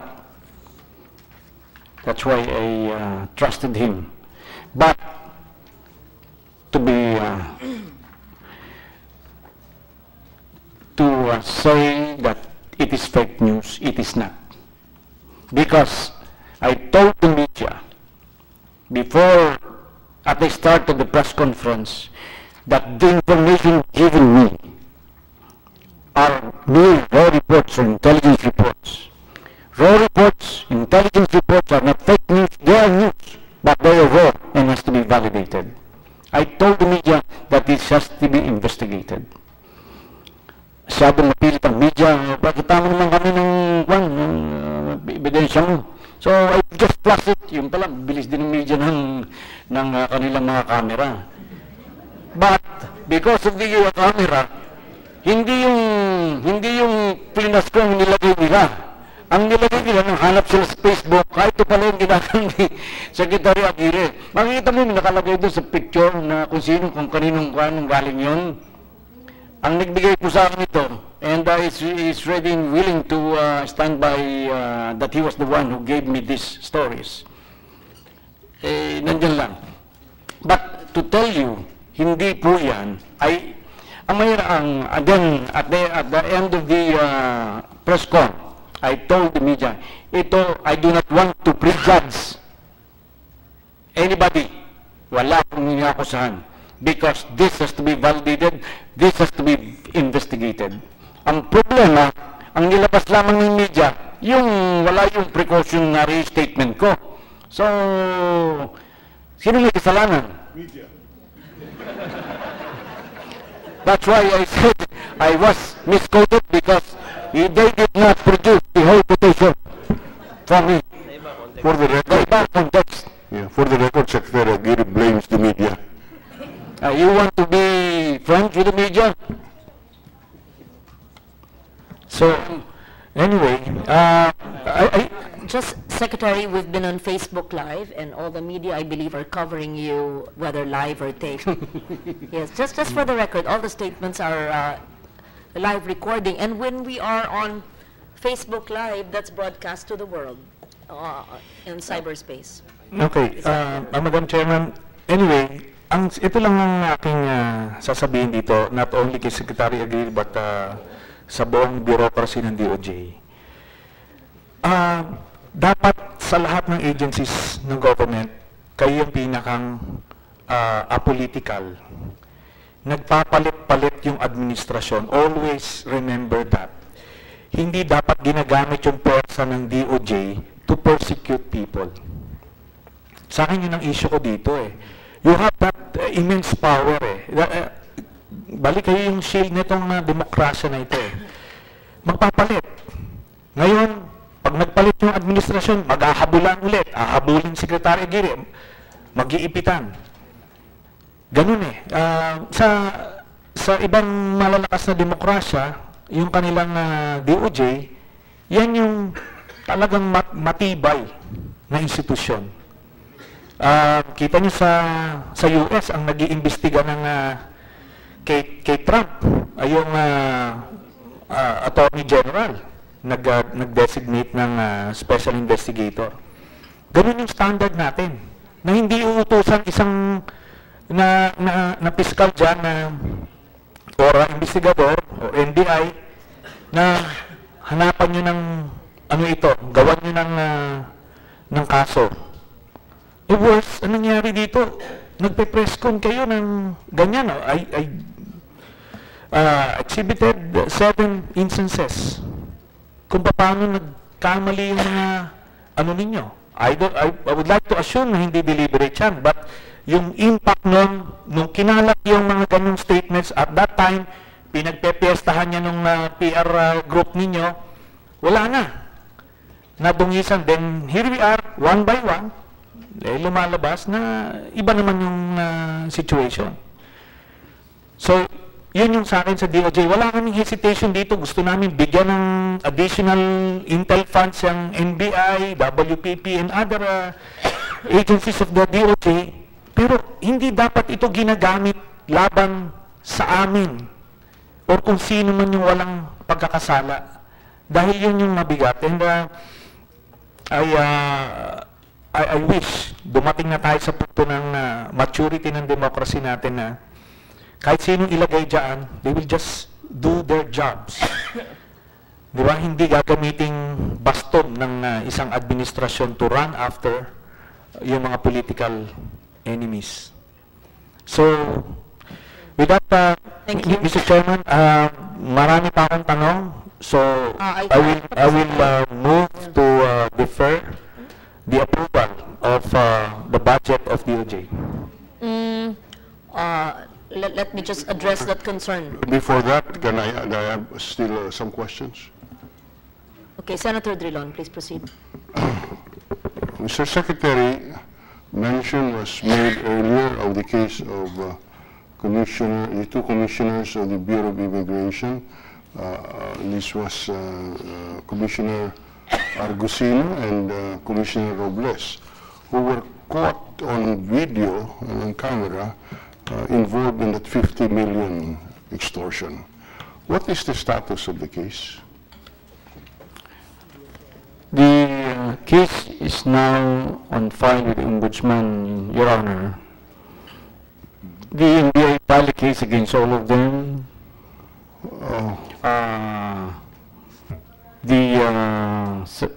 General Wally Sombrero filed a case against the 2 commissioners. The same is true with John Kalima, who filed against the 2 commissioners. So this is pending before the Ombudsman? This case? That's right, Your Honor. You wouldn't be able to tell us exactly at what stage it is, Director Geraban, would you know? Can you help us? Madam Chair, Mr. Senator Franz Drilon, at the moment, sir, I don't have the idea at what stage the case we have filed with the Ombudsman. Can you just give us a written report, just to update us on the exact? All right. We will, sir. Now, Thank you. the more interesting question is, where is the 50 million now? Your Honor, may I answer Yes, that? please. The 29,999,000 is deposited or turned over in trust to the DOJ. It's now in a safety deposit back in a bank. The 18 million is with the CIDG. The 2 million is with the Ombudsman, I think. The 2 million of Wally Sombrero. The 18 million was turned over by John Kalima to the CIDG. So, CIDG has possession of this cash? It was surrendered by John Kalima to CIDG. And I was trying to get it back so that it will be in the DOJ, but the CIDG wrote the Office of the Ombudsman for authority to turn it over to us, but I think it has not been turned over to us because of that lack of authority from the Ombudsman. all right. Just for our information. Mr. Secretary, I'd like to ask a question on the process of case review that you presently follow. During my time, where the recommendation is to sustain the finding of the investigating fiscal, the chief of the National Prosecution Service could just sign affirming. If it's a reversal of the decision of the prosecutor of the fiscal below, the Secretary of Justice would have to file it. Under your present system, what process do you follow in reviewing? Of course, Your Honor, all cases filed with the Department of Justice are filed in the provinces and cities in their respective city and provincial. Talking about appeals, about petitions for review. And petitions for review. What is the process that you follow? Under Department Order number 0003,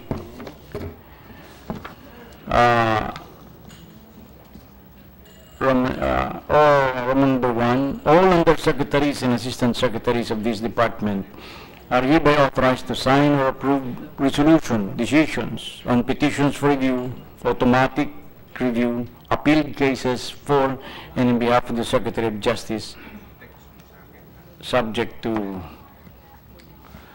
following rules. A. Petitions for review, automatic review, appealed cases of the resolutions of the provincial city prosecutors which fall under the jurisdiction of the regional trial court and above shall be assigned to undersecretaries in the order that these are received. This one. In other words, just to cut it short, Mr. Secretary, it is the DOJ undersecretaries who would handle the review on appeal. Is that correct? Except those falling under the jurisdiction of the Metropolitan Trial Court, Municipal Trial Court in cities and provinces, which are assigned to assistant secretaries in order that they are received. So, all right. Now, how are the undersecretaries assigned? Is there a system of raffle? Is there a system of, or is it just anybody can handle or can take over and handle the review of a... We raffle the cases, Your Honor. You raffle the cases, the petitions for review. That's right, Your Honor. To the undersecretaries. May I ask for 1 minute suspension? Mr. Yes, Baranchel. Senator Trillanes wished to speak to the minority leader. Kasama ko, hindi.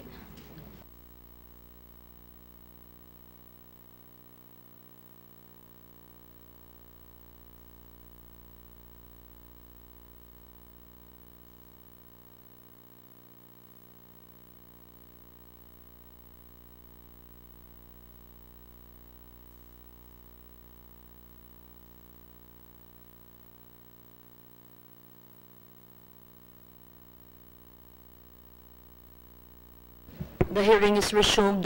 Senator Drilon, please proceed with your questions. Mr. Chairman, Madam Chairman, I'd just like to make a statement.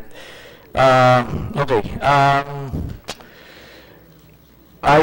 have reconsidered my earlier motion, so I will be withdrawing my motion to defer the budget of DOJ. Dahil nakita ko si Director Giran, inaantok na eh, nakakaya na. So anyway, ganito lang yan, Secretary Aguirre. Sa akin, alam niyo mag-aantay loob ko sa inyo eh. Dahil yung aking mentor ay common friend natin.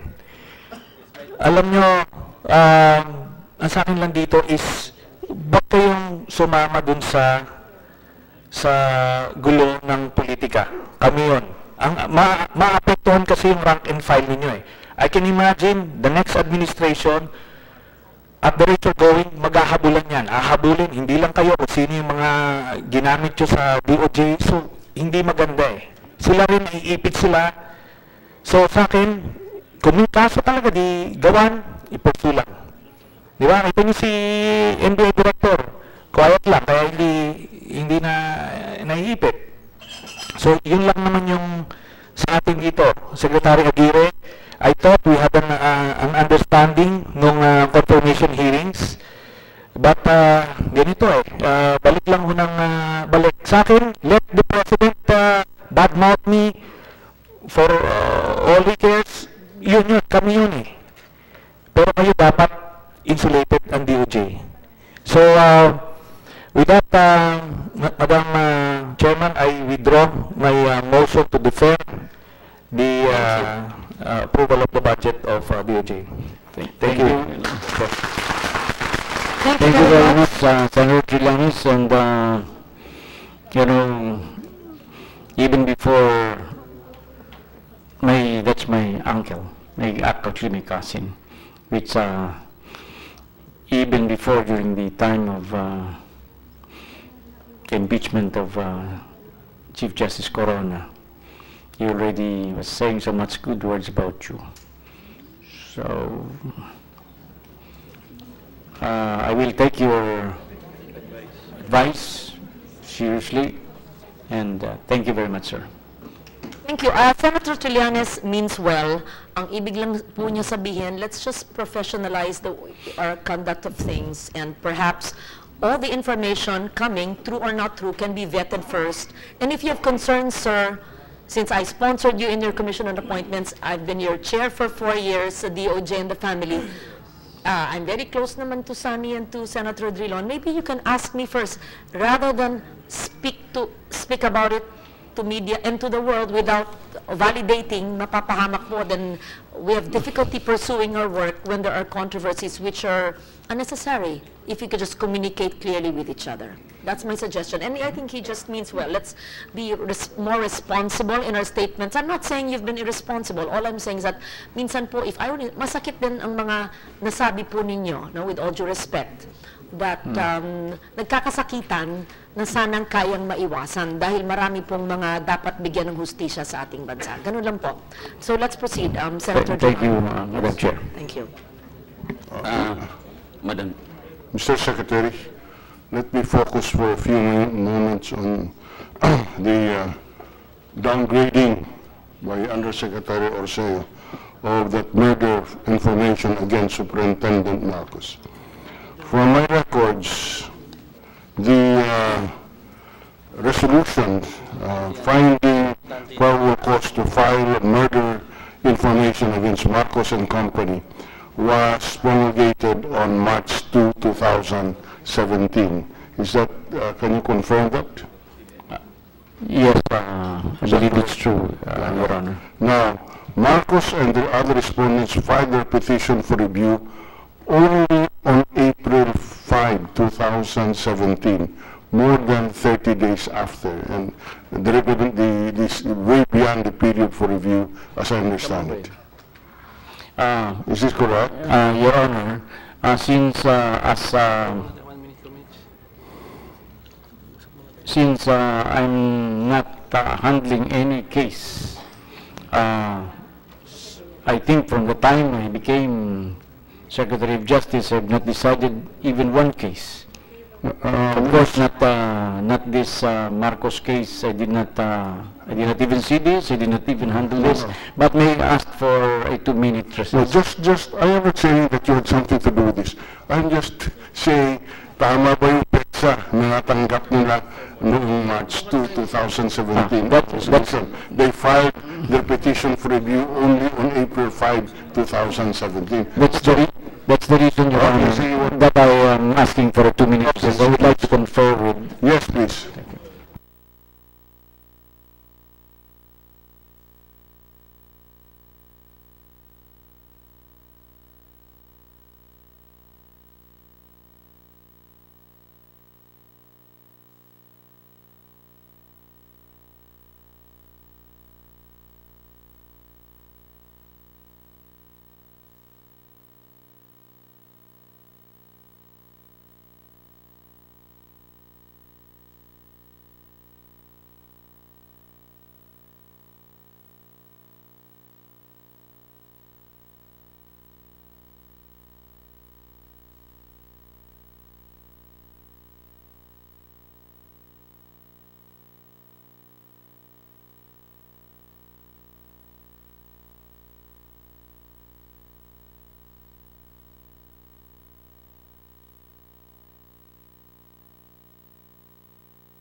Madam Chair, Yes. while my boss Director. is still looking into his records, can I make a reply on the concern of the Senator Drilon? Please proceed. About the case of the two commissioners of the BI, which we filed with the Ombudsman. As we received yesterday an order, rather, we received yesterday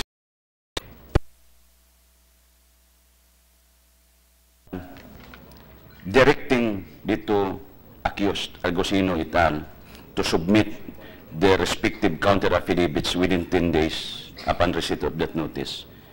The order was dated December 17, but we only received of the order, rather, the order was dated August 17, but the NBI only received the order yesterday.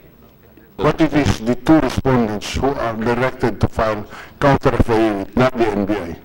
Yes, Your Honor. So it's really material that you only received it yesterday. That's right. For all we know, the two other respondents may not have received it yet, and they're the ones directed to file the counter affidavit. The order, Your Honor, was furnished us about the order of the Ombudsman for the two commissioners et al.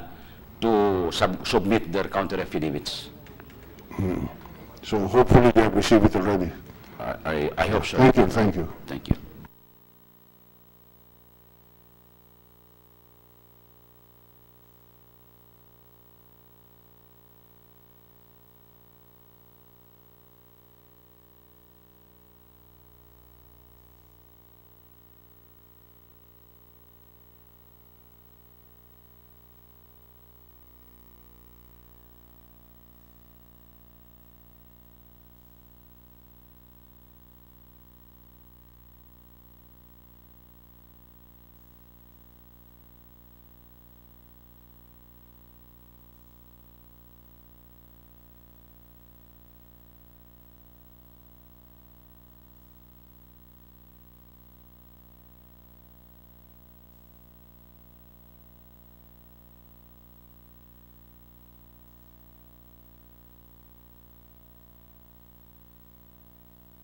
Just to clarify while your staff is meeting, Mr. Secretary, as of today, it is the undersecretaries who would review appeals. Is that what you're telling us? That's correct, Your Honor. Is that under your circular? Because if I recall, tell me what it is. Your department circular number 3, dated January 4, 2017, transferred the power to handle petitions for review from the state prosecutors to the DOJ undersecretaries. Hindi po ba? Now, the secretaries ang... Okay. But you also issued circular number 19. Opo. Circular number 19 said the guidelines shall cover the petition for review filed from July 1, 2016 until December 31, 2016. All motions for reconsideration filed during the same period regardless of the date for petition for review, and all cases under automatic review only. I will tell you what I am driving at. It would, correct me if I'm wrong, but it would appear that Undersecretary or SEO ruled on this petition for review, notwithstanding the fact that it was filed 33 days after receipt, and notwithstanding the fact that it would appear that he no longer has authority to render the decision. Can you explain that, Mr. Secretary? Yes, Your Honor. And so, but first, can I have a copy of circular number 19?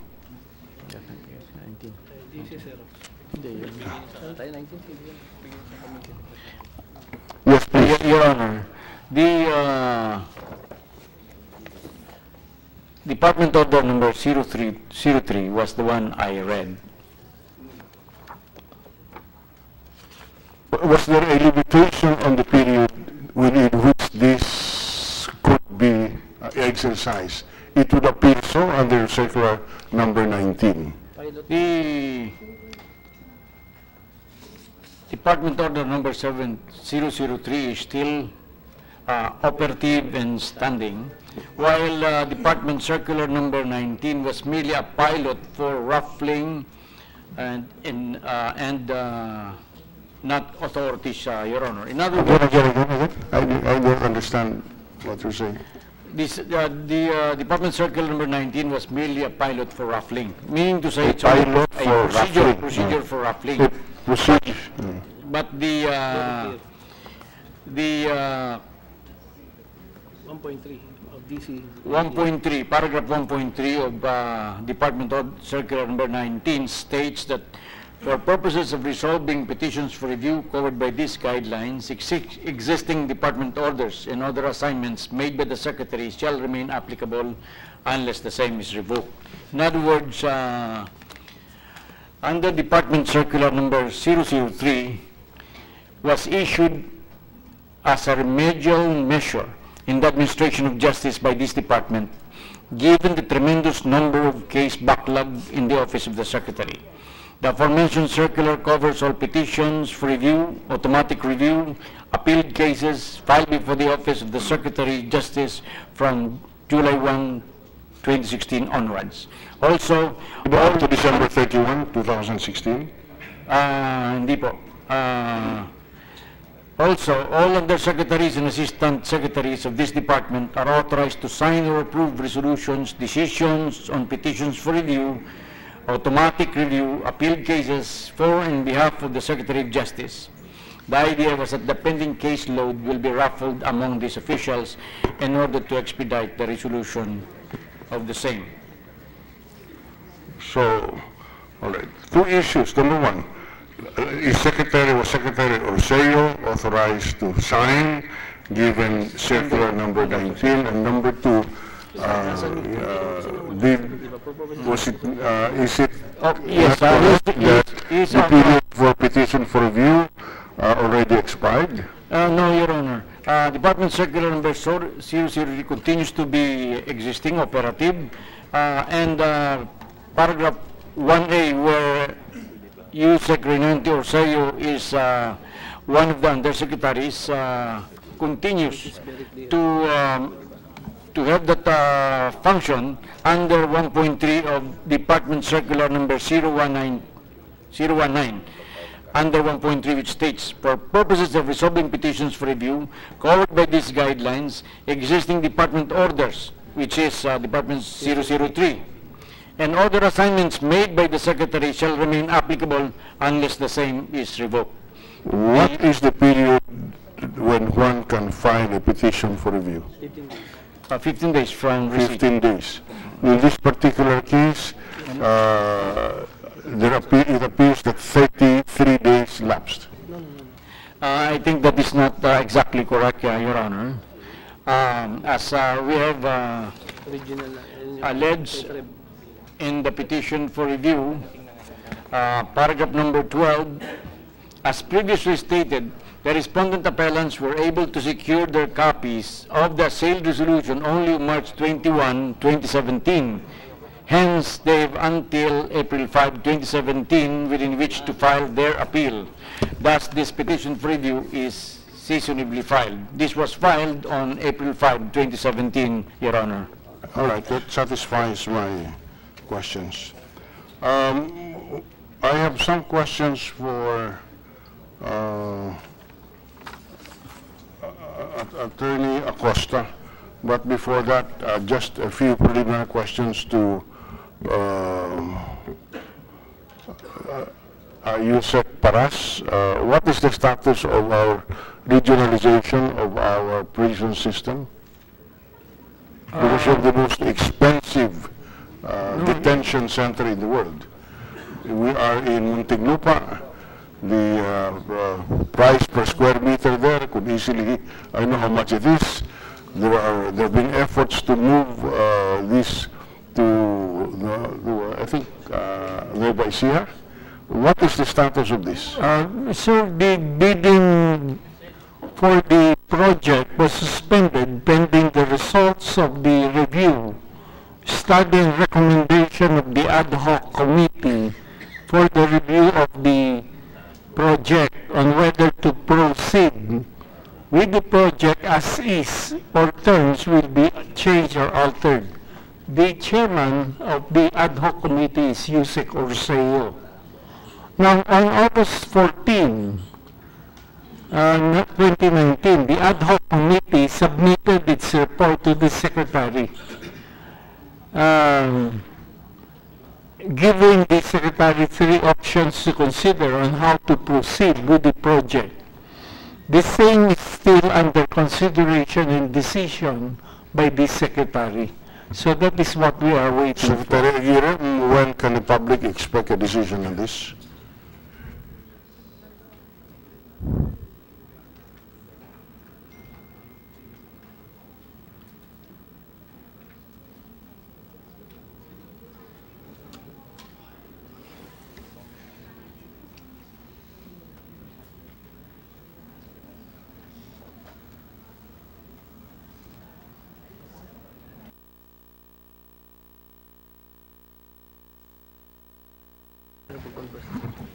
Your Honor, with respect to that penitentiary supposedly to be established in Nueva Ecija, originally the President's directive is to go through with the establishment of the penitentiary. But there were some strong objections to the same, largely because of the high cost, which would, in the period of initially will cost us about 50 billion, and for the next 20 years it will balloon to about 150 billion pesos. So when I was asked by the President about 2 months ago,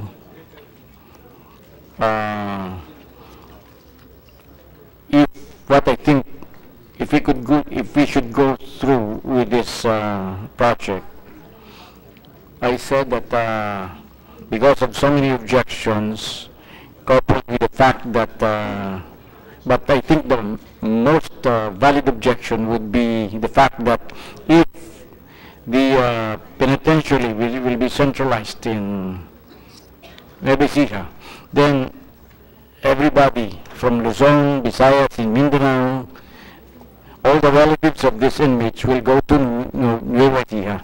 It will be very inconvenient and very costly for them, aside from the high cost of building the same.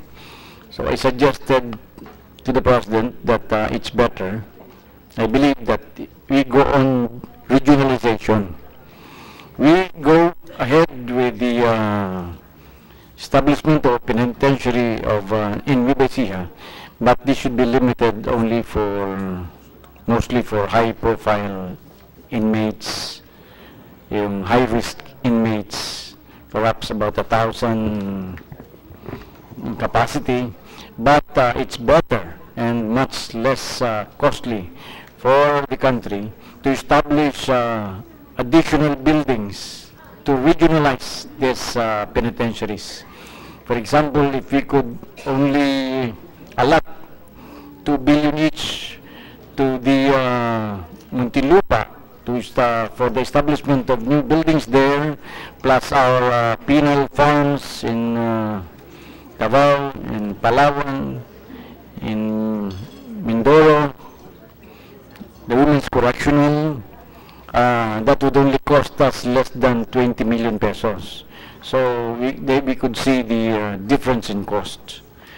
Now, the idea has been floated only for 2 months, and we would like to ask for time to get a definite directive from the President. I hope that by the next hearing of your budget, we would be able to have some definite decision on that point, because sayang naman, I have a few questions, and finally on the Public Attorney's Office. Attorney Acosta, I recall that you appeared as counsel for certain inmates during the congressional hearing. Is that correct, a recollection? Sir, No, the first answer is that... I'm not the counsel of those inmates. I was summoned by the Honorable Congressman, the Committee on Justice, to bring whatever documents submitted to my office by the lawyers who took the oath of the witnesses who are detained at the Bilibid. I'm not a lawyer in that. So you did not appear as counsel to any of those inmates? No. In fact, Sebastian was a private counsel. Kulanco was a private counsel. Many of them had private counsel, the President of Attorney Topacio, Debbie Villanueva, Attorney Melendez, many private counsels for those suspected drug lords. For two police officers, Your Honor, because they had no counsel at that time, the Congress assigned Tony Huerta from PAO and Attorney Salvador because it is not normal on the part of the House and the Senate to summon PAO for a counsel de oficio for the Senate. So I was there because I was asked to bring the documents, affidavits, notarized by the public attorney's officer. So I'm glad you asked me that question so that we can clarify matters, sir. Thank you very much. Yes, indeed.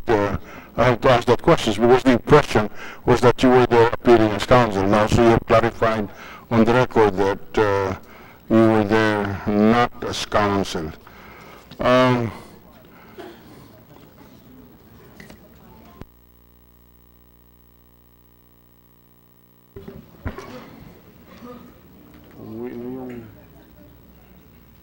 Here. Well, I'm through. Huh? I'll continue even if I have no more questions.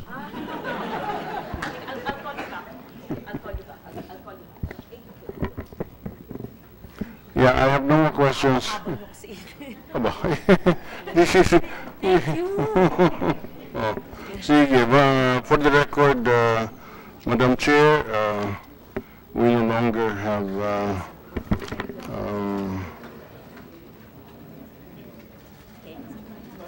Thank you, Senator Dillon, for helping me scrutinize the budget. And thank you once again to Senator Trillanes for withdrawing his motion for deferral. I therefore move, we therefore approve. Ay, nasan yung sulat? Nasa akin, teka, sandali. 1 minute. Senator Escudero has a note. He's asking, who's a PCGG? PCGG to be deferred Monday or Tuesday. but he's willing to forego the hearing for Monday or Tuesday as long as the PCGG submits the list of banks where the PCGG monitored corporations keep their accounts from the time the corporations were placed under PCGG. So from year 2000 up to the present. Can you please submit? Because I think you submitted something that's incomplete. Yes, Your Honor, we are very much willing to submit all the details required by the Honorable Senator Escudero. We will also be including in preparation for this hearing, we will also be preparing the statement of accounts of the sequestered companies in Luzon de Bellevue. Paano kayo mag-hearing Monday, Tuesday? Can you just please submit everything? Yes, Your Honor. We'll be submitting by Monday. By Monday, Your Honor. By Monday, 12 noon. Yes, sir. Please submit to Senator Escudero's office directly and copy furnish the Committee on Finance. Yes, Your Honor. We'll be doing that. Sure ha? Tapos wala na kayong hearings. Yes, Your Honor. Thank you very much. So, thank you very much, Secretary. And kung uulitin ko po, kung may concerns po kayo, kung ano man issue, nandyan lang po. Makikinig po ako sa inyo. Tawagan lang niyo ako. I'd be happy to hear your voice. Thank you very much, Madam Chair. Ito ako You are very gracious to us and hopefully we could reply that. Sige po. Ayakat. Sino si Ayakat? Basta ang Ayakat naman, yung funding nyo, no? Yun lang ang concern ko. I think we talked about it the first hearing. Yes. Just make sure your funding is adequate and we are very vigilant in the implementation of the expanded anti-trafficking law. Yes. And for you to work very closely with the IJM and the other networks against child or human trafficking. Madam Chair, just one Yes, minor please. thing. forgot to manifest last meeting. Nagpapasalamat po kami sa IACAT for all your help. Kasi po, because of the framework that you provided sa amendment, number 1 po tayo, only country in Southeast Asia to be at Tier 1. Yes. And nakakataba po ng puso sa lahat ng ASEAN meeting, ang lahat pong countries magpipresent, Singapore, Malaysia, they will say, watch out for us, will be the next Philippines. So nakakataba po. That's why you make sure hindi tayo maagapan nila. Baka mas maging, wag tayo complacent just because we're number 1. Okay. So, before we go, please do this immediately. If it's not in your budget, do it in 2018, but it doesn't entail too much budget. I want to see in every airport, seaport, bus station, very clear, attractive, communicative posters or billboards, something like report a trafficker or Filipino, Tagalog, ano bang Tagalog nun? Ask the Commission on Wikang Filipino to implement. All I'm saying is that I saw this once in Cambodia, or I think in Luang Prabang in Laos, in ACR. But let's do it better. Yes po. Parang we do not tolerate traffickers, or if you see any yung isang kahina-hinalang tao na mukhang trafficker, kailan hindi maintindihan ng taong trafficker, baka na yung traffic sa EDSA. Paano mo ipapahiwatig sa maliwanag na pamamaraan? At kung nasa Mindanao kaya, Bisaya. Kung nasa Panay ka, Ilonggo. Para maintindihan. Let us communicate our vigilance in eliminating traffickers, especially in the hotspot areas like Pampanga, Cordoba, and Cebu, ganun. Pero importante, lahat ng mga ports, diba? Kasi dyan ang mga and bus stations. Madam Chair, isa lang po. But can you just show me a sample before you duplicate those communication materials? Ginagawa sa ibang bansa yun. Gawin natin para very evident na we mean strict business, na hindi natin papalagpasin ang nangangalakal ng bata, babae, o nino man. Yes, ma'am. Isa lang po. Okay. We're doing it na po, pero we'll submit to you for improvement. Para nakikita Dadagdagan nga po namin. Ang nakalagay po sa Pilipino, ayaw mo ba ng traffic, ayaw din namin. Ng ano? Ayaw mo ba ng traffic, ayaw din namin. Hindi maliwanag yun. Hindi mali yun. Kung sino man yung ad agency, yung kala traffic sa EDSA. Hindi. Simple. Bawal magbenta ng bata, babae, o nino man. Bawal mangalakal ng bata, babae, o nino man. RA 12345. Ano ba yung RA ko? Yung pagbenta ng lalaki, pwede, hindi naman siguro. Hindi. Nino man. You fall under the nino man. Okay. Bata, babae, o kinikiya nga. Ibig sabihin, hindi ako yung ad agency. Kayo na sa creatives. Paano? Pero bago nyo i-finalize, i-check sa akin. And then, okay, ganito. When you present that scrapbook, just give me a core plan, a communications plan, a com plan. Paano yung ginagawa sa ibang ASEAN countries? And then, show a better communications plan. All I want is like posters. Ganun lang. Kaya ni Attorney Presida. Magaling yan dyan. Diba? Oo. Sige po. Thank you, Madam Chair. Wag na nyo intain 2018 budget. Meron kayong IEC budget eh. Before I stand on the floor to defend your budget, I want that postered all over. You put the RA. Ano bang yung RA natin? Yung pong expanded, 9208 po. 90? Okay. 9208. Anti-trafficking in persons. Ano yung mga bawal? Oo. Pero wag masyadong marami. Hindi na maintindihan yun. yun. Okay. Sige. Okay. And so, thank you for everyone's patience. Siguro, Secretary, maganda pasalamatan mo naman si Senator Trillanes. Tawagan niyo siya. Pasalamatan niyo. Dinefer na niya yung, hindi na niya dinefer nga eh. And thank you, Senator Drilon. Okay. Thank you. Thank you for your advice. Si Soljan Kalida, hindi na nakapagsalita. Yes. Si Soljan hindi na nakapagsalita. Pero buti wag na lang. Baka mapansin pa yung budget niyo, di ba? Sige ha. Okay. Thank you and good afternoon, and I will see you in plenary. Please help me defend your budget by preparing already my Q&A. You have an idea already of the questions that will be asked so that we know, and please coordinate with the agencies under your EO for the number of deaths related to drugs. Alam na niyo yun. killings related to drugs, how many are being investigated, not just the cases filed, but even the killings that where there are no cases. Okay, thank you very much. Thank you, Madam Chair.